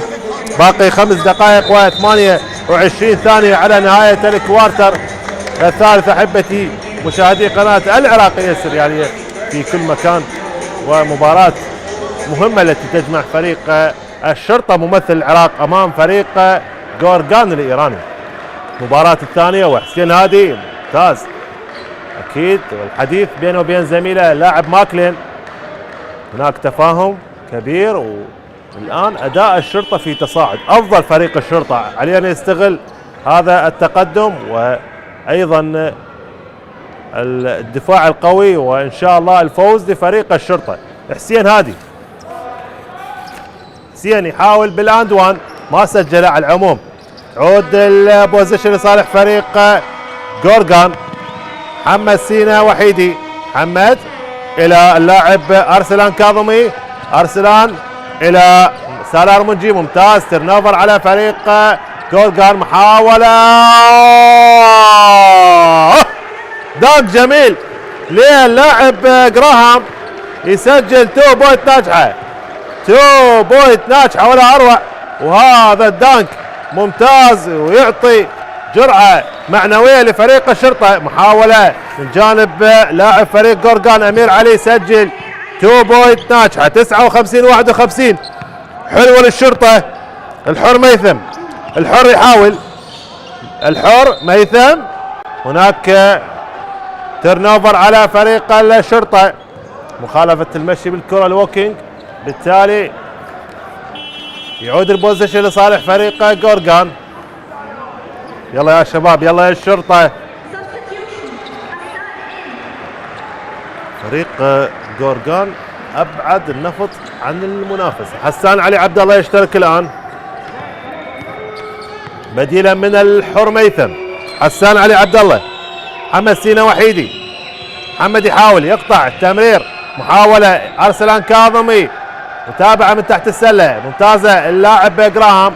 ريباوند. تعود البوزيشن لصالح فريق الشرطة. علي مؤيد. علي يحاول وبالتالي الكرة الى الخارج. كرة لمست رجل اللاعب نافيد رضا. هذا الواضح امامنا بالصورة. بوزيشن لصالح فريق الشرطة. ماكلين ياخذها فريق جورجان. تيرن اوفر على الشرطه. محمد سينا حاول يصوب ياخذ خطا. تو شوت بيرسونال فاول على اللاعب حسان علي عبد الله. محمد سينا وحيدي، شوف اللقطه الاخيره، بالتالي محمد سينا وحيدي ياخذ خطا. تو شوت لوحيدي رقم 3 59 51. 3 اخطاء على فريق جورجان و3 اخطاء على الشرطه. وحيدي حاول بالاولى يسجلها، تسجل 59 52. الشرطه وغسان سركيس يحاول يوسع الفارق، بالثانيه يسجلها حتى يقتل طموح فريق جورجان. على العموم بوزيشن للشرطه. ماكلين اليوم قدم مباراه ممتازه. ماكلين ماخذ دور صانع الالعاب. ماكلين يحاول. حسان علي عبد الله. حسان يحاول. خلينا نشوف القرار، هل هناك خطا؟ نعم، خطا لصالح فريق الشرطه، خطا على نافيد رضا.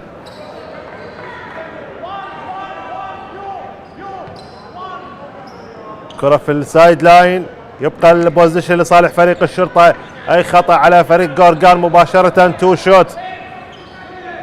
كثرة اخطاء فريق جورجان. خلينا نشوف القرار، هل هناك اعادة لعب الكرة؟ والحديث مصطفى هاشمي.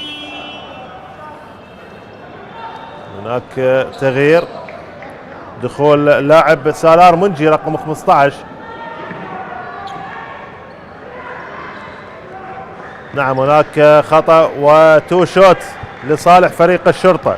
جراهام 5 اخطاء على فريق جورجان.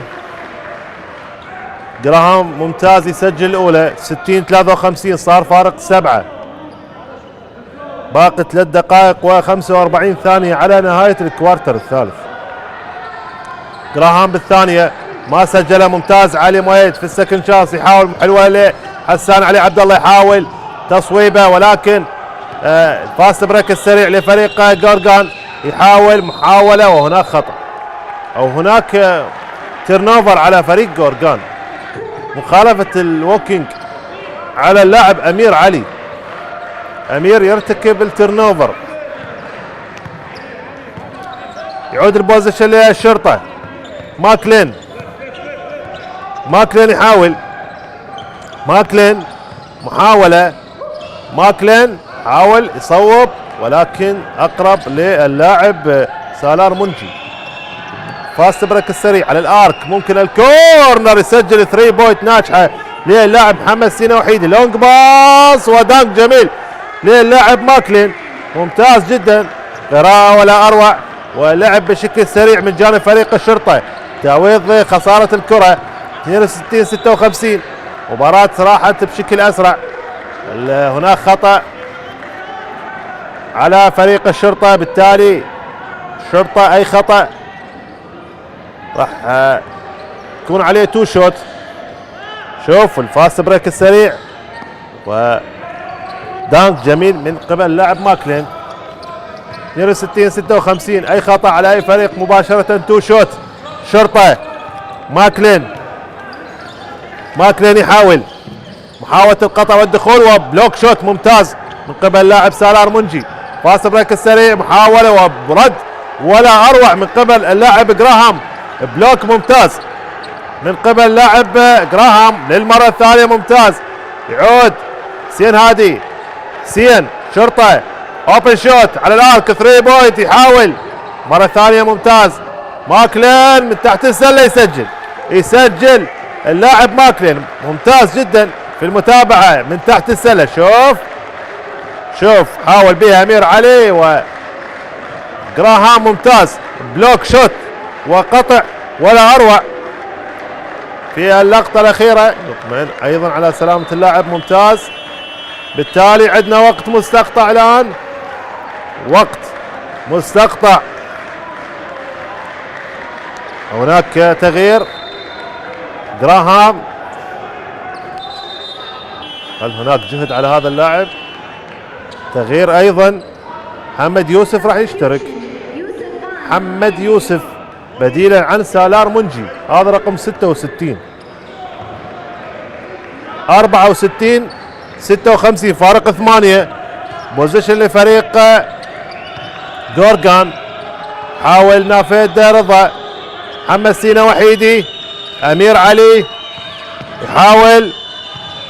رضا على الكورنر، ممكن على الآن تصويبه ثلاثيه واقرب الى اللاعب علي مؤيد، وهناك خطأ على علي مؤيد. خطأ على علي مؤيد. باقي دقيقة و49 ثانية. شوف محاولة، وهناك قرار انه هناك دفع على اللاعب علي مؤيد. محاولة من قبل اللاعب البديل في التو شوت، يسجل محمد يوسف. محمد يوسف يسجل الأولى، يحاول بالثانية أيضا يسجلها. هناك تغيير. لحد الآن فريق جورجان ما استقر على تشكيله، يحاول إيجاد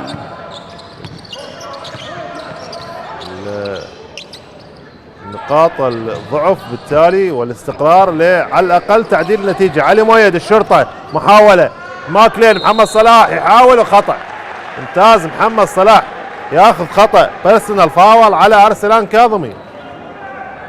اليوم فريق الشرطة غير مختلف عن المباراة الأولى، حد من خطورة فريق جورجان. محمد صلاح 64 58 دقيقة و33 ثانية تفصلنا على نهاية الكوارتر الثالث.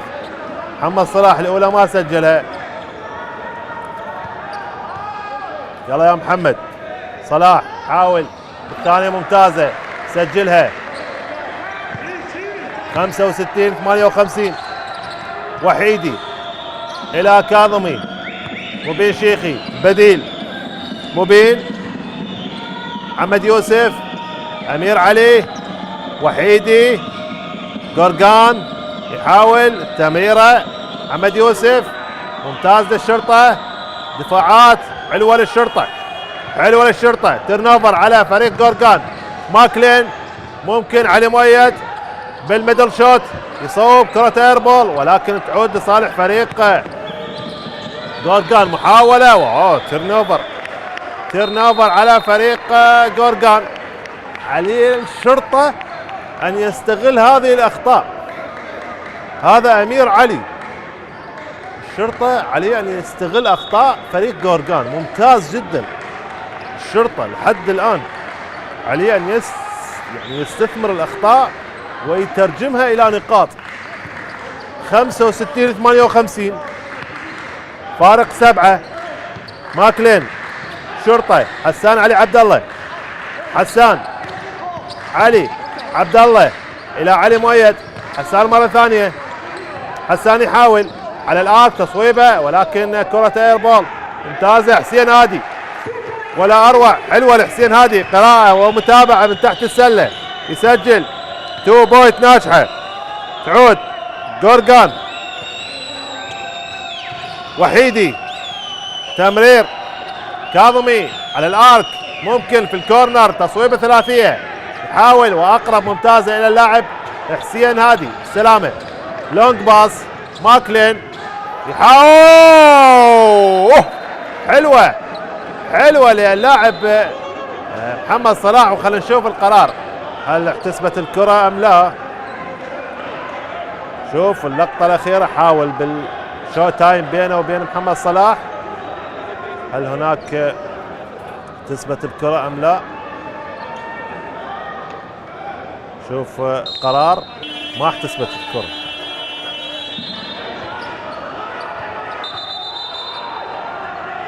ما احتسبت على العموم. يلا يا شباب، يلا يا الشرطة. أو العودة إلى الآيرس.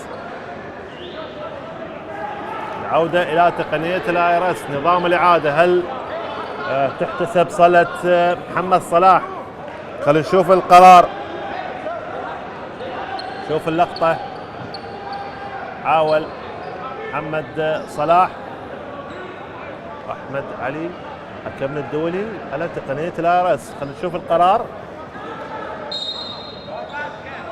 ما احتسبت، يعود البوزيشن لصالح فريق جورجان. شوف مصطفى هاشمي يعني يوجه فريقه، يستفيد من توقف المباراة. جورجان 3 ثواني محاولة. محمد يوسف يحاول تصويبة ثلاثية ممكن.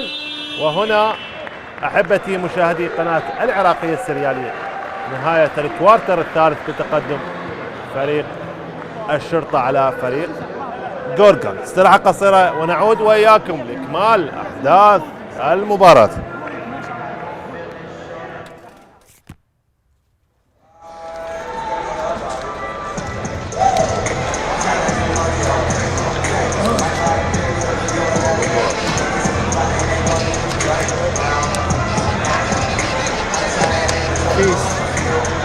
اگر باستادین یعنی آقای ارسلان هیچکی نیست، یعنی راحت خودتون برد دیگه.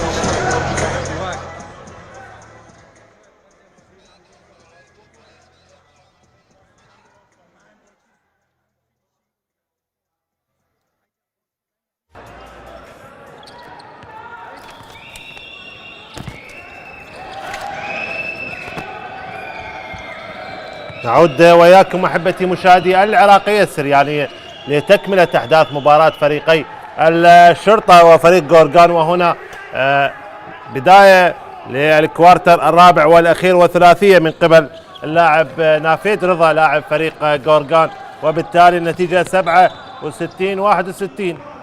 بعد ما انتهى الكوارتر الثالث يتقدم فريق الشرطه بنتيجه 67-58 مع بداية الكوارتر الرابع. ونافيد رضا يسجل ثلاثية على العموم.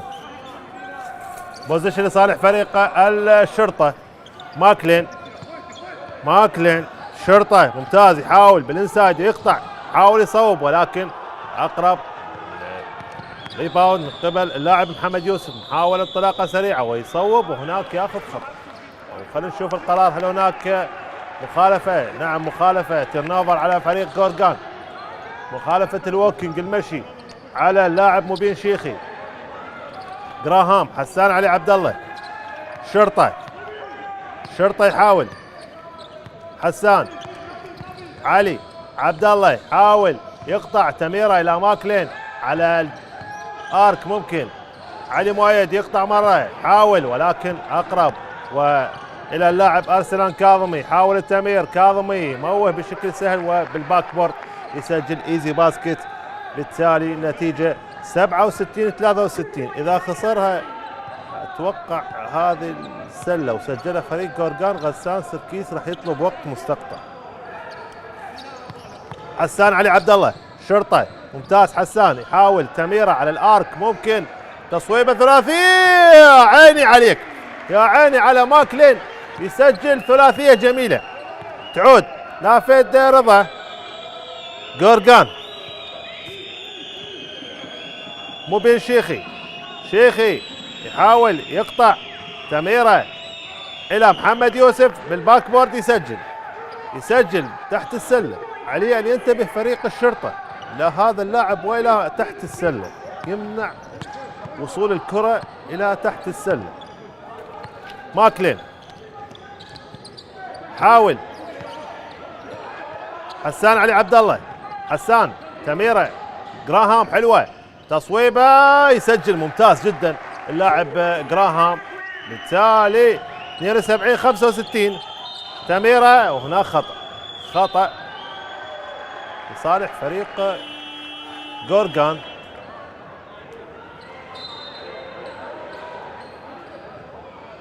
تغيير الحر ميثم يشترك بديلا من علي مؤيد.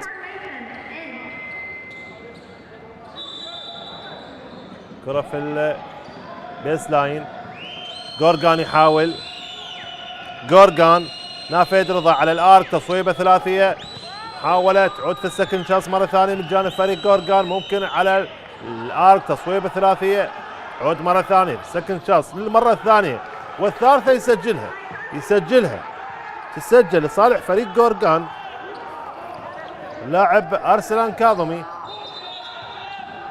خلينا نشوف سلامات لأرسلان كاظمي، يشكو من إصابة بالسلامة.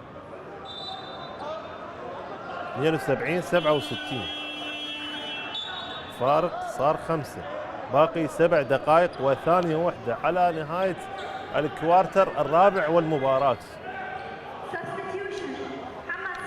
إن شاء الله الفوز لفريق الشرطة ممثل العراق في هذه البطولة. شوف بالسلامة.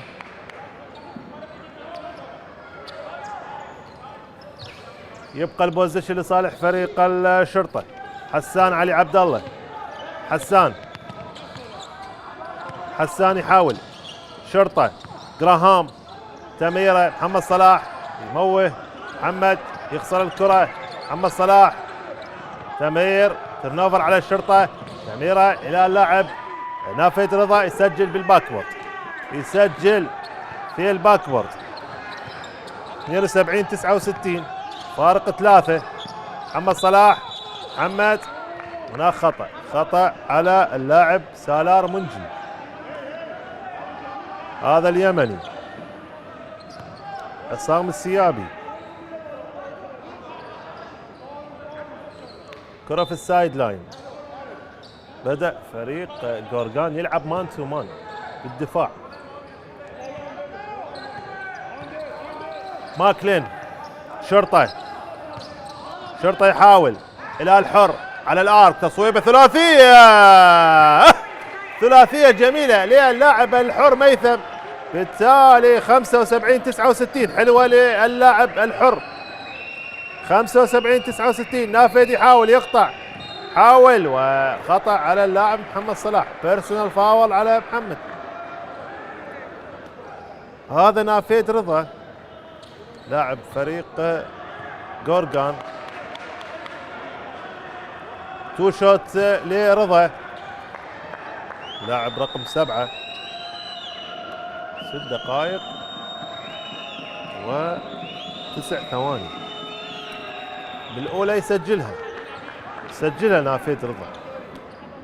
75-70 فارق 5. الثانية يحاول أيضا يسجلها، صار الفارق 4. بوزيشن للشرطة. ماكلين حاول، شرطة ماكلين يبحث عن زميل. حسان علي عبد الله، حسان ستيل وترنوفر على الشرطة. شوف الهجوم السريع في الباك بورد، يسجل اللاعب نافيت رضا. نعم وقت مستقطع يطلبه السيد غسان سركيس يطلب وقت مستقطع. ذكرت قبل شوية إذا استثمر فريق جورجان الأخطاء بالتالي راح يقرب النتيجة، وأكيد غسان سركيس ما عنده غير حل إنه يطلب وقت مستقطع. باقي 5 دقائق و44 ثانية على نهاية الكوارتر الرابع والمباراة.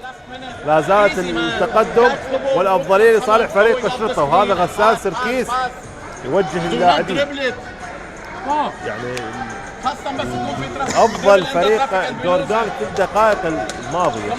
عليه أن ينتبه فريق الشرطة، يستثمر الكرات اللي تروح له، بالتالي ما شفنا فقط ثلاثية من جانب لاعب ماكلين. على العموم رجع فريق جورجان يقفل السله ويجبر فريق الشرطه على اللعب الاوتسايد، بينما ايضا جورجان يلعب في الجانب الهجومي في الفاست بريك السريع، يعني الانتقاله من الدفاع للهجوم بشكل سريع جدا. استثمر هذه الكرات وسجلها، بالتالي قلص النتيجه الى فارق سله 75-73. لا زالت الافضليه صالح فريق الشرطه. الحر ميثم،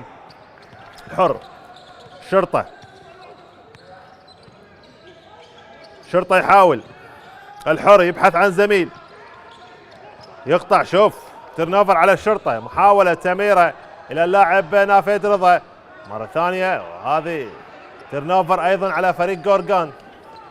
المان تو مان واضح الدفاع، شوف يعني خلى لاعبي الشرطة يرتكبون أخطاء. ماكلين يحاول، ماكلين تمرير محمد صلاح، ممكن جراهام في التصويب يسجل. ممتاز اللاعب جراهام، يسجل 2 بوينت ناجحة لصالح فريق الشرطة 77-73. يحاول مبين شيخي إلى اللاعب محمد يوسف، محمد إلى محمد سينا وحيدي، وحيدي يحاول والصراع من تحت السلة، حاول اللاعب جراهام. ممتاز، تعود إلى ماكلين. ماكلين شرطة يلعب، ياخذ وقت الجانب الهجومي، يحاول قتل الوقت. ماكلين لمحمد صلاح، محمد إلى حسان، جراهام، ماكلين في صوب، ومحمد صلاح ممتاز في المتابعة من تحت السلة، يسجل دانك جميل. محمد صلاح 79-73. حلوة للشرطة، يلا يا شرطة، يلا يا شباب. جورجان، محمد يوسف، نافيد رضا، محمد سينا وحيدي، وحيدي محاولة اوبن شوت لمحمد يوسف، يحاول يعود في السكند شانس مرة ثانية. نافيد رضا في الكورنر إلى مبين شيخي، مبين يقطع تمريرة حلوة، واو دانك جميل، دانك جميل لسالار منجي، قطع ولا أروع، وأسيست من قبل مبين شيخي، وفينش يختمها اللاعب سالار منجي. 79-75، 3 دقائق و34 ثانية على نهاية المباراة. ماكلين، هذه الدقائق تخوف على الشرطة أن يوسع الفارق. الحر ميثم، تمرير جراهام، محمد صلاح، محمد، حسان علي عبد الله، حسان حاول، خلينا نشوف القرار. نعم، ترنوفر على الشرطة. نهاية زمن الهجمة 24 ثانية، وقت مستقطع يطلبه مدرب فريق جورجان مصطفى هاشمي. مصطفى هاشمي طلب وقت مستقطع، هذه السلة مهمة جدا لكل فريق. طلب وقت مستقطع ذكي لهذه الأثناء. الفارق 4. شنو يفكر به مصطفى هاشمي الآن؟ يا أما عند الثلاثيات أو ممكن القطع. 3 دقائق و19 ثانية تفصلنا على نهاية الكوارتر الرابع والمباراة. أحبتي مشاهدي قنوات شبكة الإعلام العراقي، المباراة تأتيكم منقولة عبر قناة العراقية السريانية بالتعاون مع شركة عشتار. ولقاء الثاني يجمع فريق الشرطة ممثل العراق أمام فريق جورجان الإيراني. المباراة الثانية بعد المباراة الأولى اللي خسرها فريق الشرطة هناك في إيران. مباراة المتابعة أيضا من الجانب اللبناني، ينتظر الفائز والفريق اللي راح يوصل إلى المباراة النهائية. يعود البوزيشن لصالح فريق جورجان. مبين شيخي إلى اللاعب سالار منجي، إلى شيخي، محاولة مبين شيخي إلى كاظمي، إلى علي أكبري. علي أكبري يشترك الآن، لاعب رقم 9.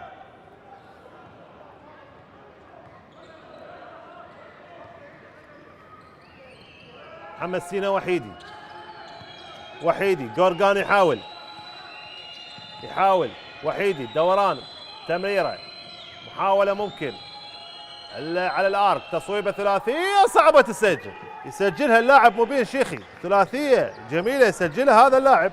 79-78، فارق نصف سله. على الشرطه ان ينتبه، اتوقع اذا ضيعها وسجلها فريق جورجان ممكن. اوه دانك جميل، دانك جميل للاعب ماكلين يسجل، يعني خالف توقعاتنا. دانك جميل للاعب ماكلين بمجهود فردي كبير. دقيقتين ونص على نهاية المباراة. هناك تغيير من جانب فريق جورجان. من راح يشترك؟ يغادر محمد سينا وحيدي وأمير علي يشترك الآن. بوزيشن يعود لفريق جورجان، مان تو مان على لاعب فريق جورجان مبين شيخي. تعود إلى نافذ رضا. رضا يحاول يقطع نحو السلة، يحاول ويسجل، يسجل بالباك بورد. نافذ رضا 81-80. يعود الفارق إلى نص سلة. حاول ماكلين. الحر ميثم. الحر إلى جراهام. حاول ماكلين. حلوة لمحمد صلاح. دانك جميل ممتاز جدا محمد صلاح في اللقطة الأخيرة. 83-80. يحاول تمريرة جورجان.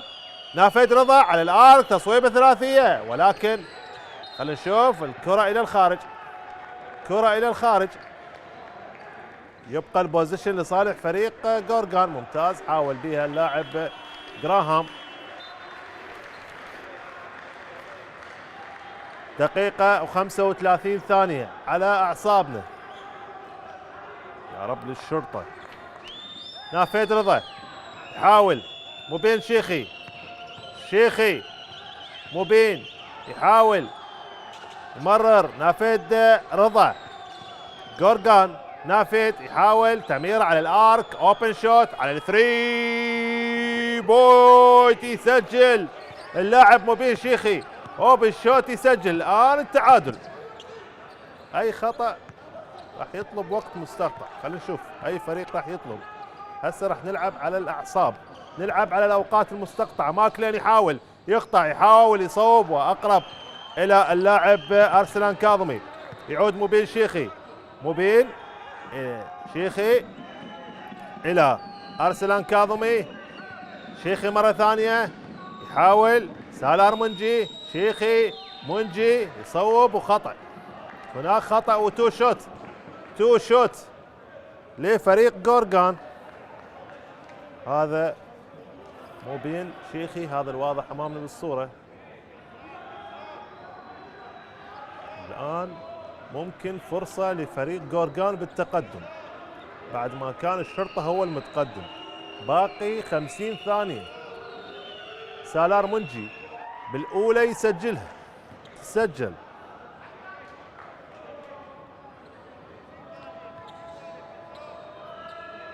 سالار منجي يحاول بالثانية، ما سجلها.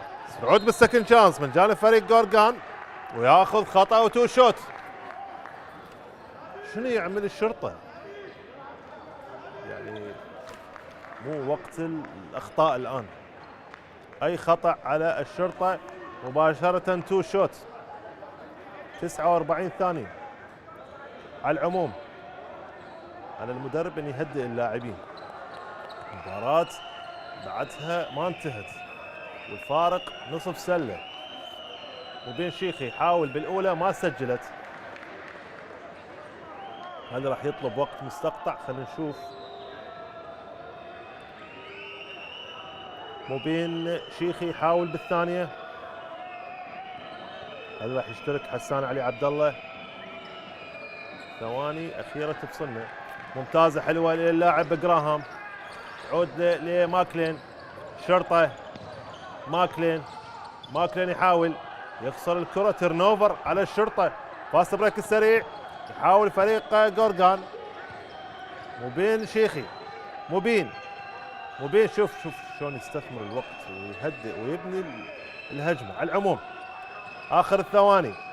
نافذ محاولة على الارك، تصويبة ثلاثية يسجلها مبين شيخي. تسجل. هل عندنا وقت مستقطع؟ نعم وقت مستقطع يطلب السيد غسان سركيس بعد تقدم فريق جورجان بنتيجة 87-83. كان الشرطة متقدم ومتفوق، ولكن شفنا افضليه واضحه في الدقائق الماضيه لصالح فريق جورجان، استثمر الاخطاء وسجل. اخر 20 ثانيه، اخر 20 ثانيه من المباراه. لاعب البلاي ميكر رقم 3 يسجل الثلاثيه الاخيره، غير من مجرى المباراه. على العموم لا زال بالوقت 20 ثانيه. هل راح يقدر الشرطه العوده؟ ممكن الفوز وراح نروح الى مباراه ثالثه فاصله، ام راح يحسم فريق جورجان؟ كل التوفيق لفريق الشرطه.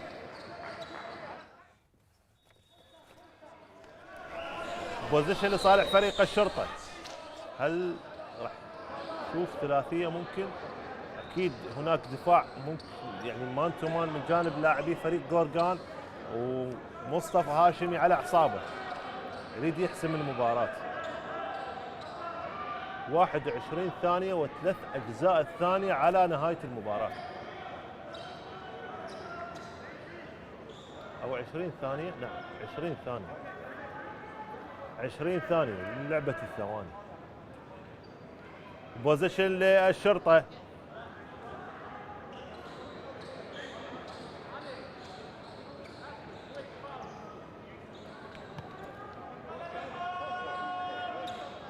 كرة بالسايد لاين عند الشرطة. علي مؤيد، علي عن حسان علي عبد الله. حسان محاولة على 3 بوينت، يحاول ولكن الكرة عند فريق جورجان.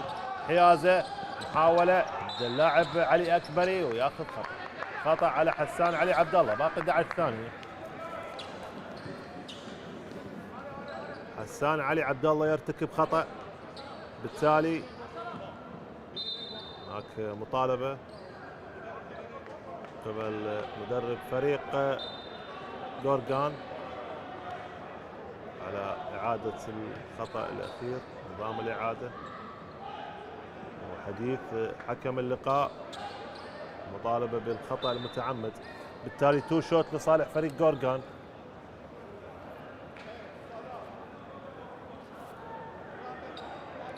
علي أكبري واضح أمامنا بالصورة، اشترك قبل قليل، لاعب البديل علي أكبري. الشرطة تقدم وكان أفضل بالمباراة. على العموم باقي 11 ثانية. هنا نظام الإعادة، تقنية الIRS. هل هناك خطأ متعمد؟ خلينا نشوف القرار.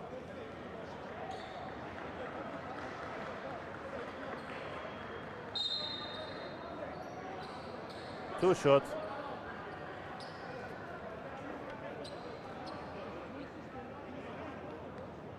تو شوت لصالح فريق جورجان.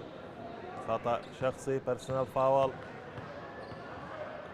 علي أكبر يحاول بالأولى يسجلها، سجل 88 83. علي أكبر حاول، كرة عند حسين هادي. حسين يحاول انطلاقة سريعة للاعب حسين في الميدل شوت، يصوب ما سجلها. خلاص الأمور راحت إلى فريق جورجان، وفوز فريق جورجان بنتيجة 88 83. هارد لك فريق الشرطة، مبارك لفريق جورجان انتهى المباراة النهائية، وهارد لك لفريق الشرطة قدم مباراة ممتازة. وهذه تقبلوا تحياتي أنا معلق المباراة جهاد الزيدي، وهذه عودة إلى الزميل عهد فالح. عهد لك الكلمة.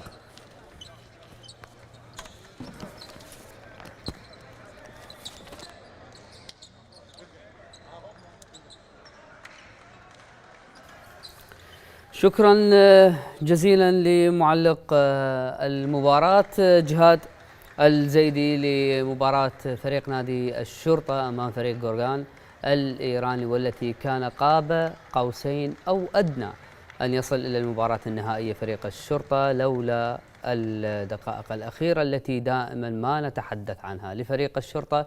تضيع المباراة إن كانت في الدوري وحتى على المباريات الآسيوية. آخر دقائق هي دائما ما تكون حاسمة لفريق الشرطة ولا يستثمر هذه الدقائق. دكتور سلوان، مباراة تنتهي لصالح فريق غورغان الإيراني بنتيجة 88 نقطة مقابل 83 نقطة لفريق الشرطة العراقي بعد إن كان متقدما خسر المباراة.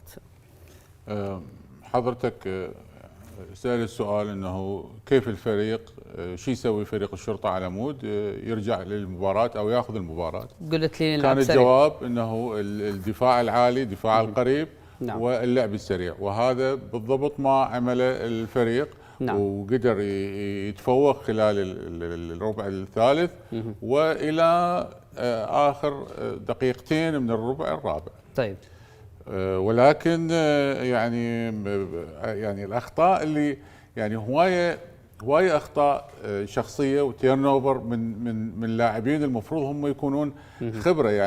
يعني طريقه التعامل مع الكره في هذه الاوقات لا يوجد قائد في نادي الشرطه، لاعبين نادي الشرطه نعم. يستطيع الحفاظ على الكره وتدوير الكره وانهائها بشكل سليم. نعم. فيعني وبعدين عدم القدرة على الحد من ال3 نقاط للاعب رقم 5 وللاعب الآخر اللي محمد سينا. اللي محمد جايب 6 مرات 3 يعني 9 رميات حرة اجتي بالأوقات المناسبة بالتوقيت الصحيح، هي اللي أدت إلى خسارة نادي الشرطة.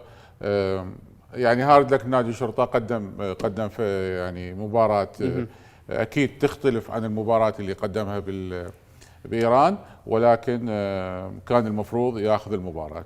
هارد لك.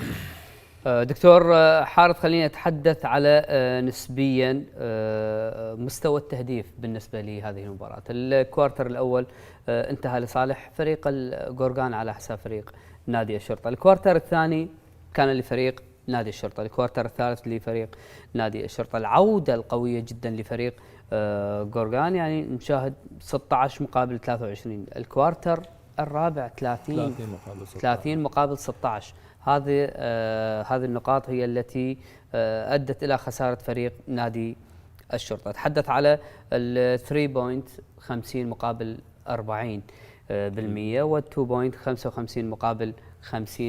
أتحدث على الأسيست 19 مقابل 17. كل هذه التيرن اوفر 16 مقابل 12.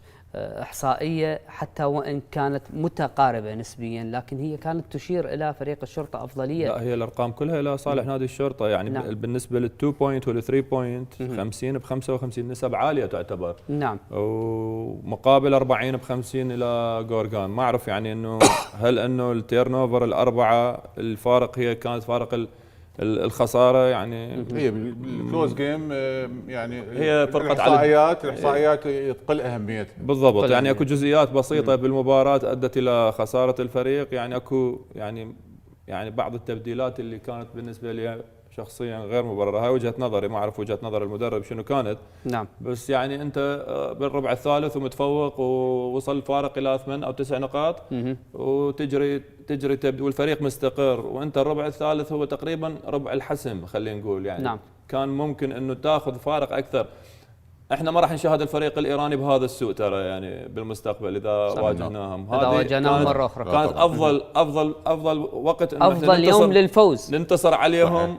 يعني اوكي انا بيران واجه صعوبه، بس انه هذا الانتصار راح يضيف للسله العراقي، راح يضيف لنادي الشرطه، راح يضيف للاعبين. كان المفروض اليوم ننتصر ونحول الحسم الى مباراه ثالثه. يولد ضغط على ايران من لو روح هناك وهو خسران 1-0. بالضبط. انا لاحظت عندنا مباراه سابقه لمنتخبنا انتصر بها على ايران بالاردن، كنت حاضرها، وهاي ثاني مباراه. الاحظ اللاعب الايراني من النتيجه تتقارب وما يقدر يحسمها يميل الى يعني ضياع الكره، نوعا ما يهتز. يعني هو اليوم شفنا فريق نادي الشرطه سلط ضغط على نادي غورغان من بدايه المباراه الى نهايتها. نعم. ما شفنا هوايه باسات مقطوعه من عندهم، هوايه ايزي باسكت ما صارت، ولكن بنفس الوقت اكو جهه الثري بوينت اللي كان يشوت منها مبين ومحمد سينا ما عالجناها من الربع الاول الى نهايه المباراه. انه هم هذه الكورنر اللي يمين اللي من يم سله الشرطه واللي عكس سله جورجان، هاي ما لقينا لها علاج، دائما دا يشوتون بالاوبن شوت، وهي هذه المنطقه اللي هي اثرت علينا يعني اللي خسرنا المباراه منها. صحيح. طبعا لم نستفد حتى من آخر دقيقة، كان هنالك تو شوت في آخر دقيقة، وفي ال50 ثانية الأخيرة أيضا كان هنالك خطأ على فريق نادي الشرطة. 4 رميات لم يسجل منها فريق جورجان سوى سلة واحدة، فلم نستفد حتى من هذه الأخطاء. خسرنا هذه المباراة، وسيلعب نادي الشرطة على المركز الثالث والمركز الرابع. الدكتور حارث، كنت أتمنى أن يكون الوقت أكثر، لكن هذا ما يسمح به وقت الاستوديو التحليلي لهذه المباراة. شكرا لك وشكرا لحضورك محللا اليوم لمباراة سوبر غرب آسيا وصل. شكرا لك. شكرا جزيلا. شكرا جزيلا لك دكتور حارث لحضورك وتواجدك معي اليوم. بالتأكيد أنا أعرف عندكم حديث كثير وملاحظات كثيرة، لكن مع الأسف الوقت هذا اللي يسمح به الاستوديو التحليلي. شكرا جزيلا. شكرا جزيلا لكم. كل الشكر والتقدير لمن تابعنا اليوم عبر قناة السريانة لمباراة سوبر غرب آسيا وصل، مباراة الشرطة وجورجان الإيراني، والتي انتهت لصالح فريق جورجان الإيراني بنتيجة 88 مقابل 83 نقطة. إلى اللقاء.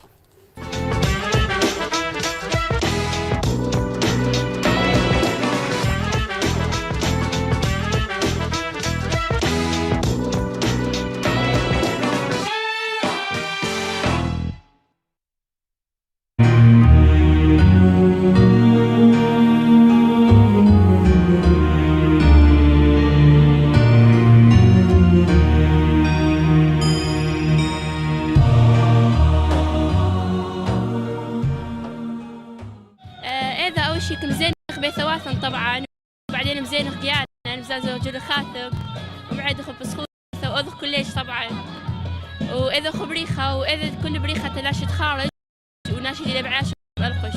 أنا جلد القشي من تساوي صوتي لو شيوا لقمتها، أنا شمح بوشية وأنا شمح كمر، وأنا جلد قبايا وشقتة.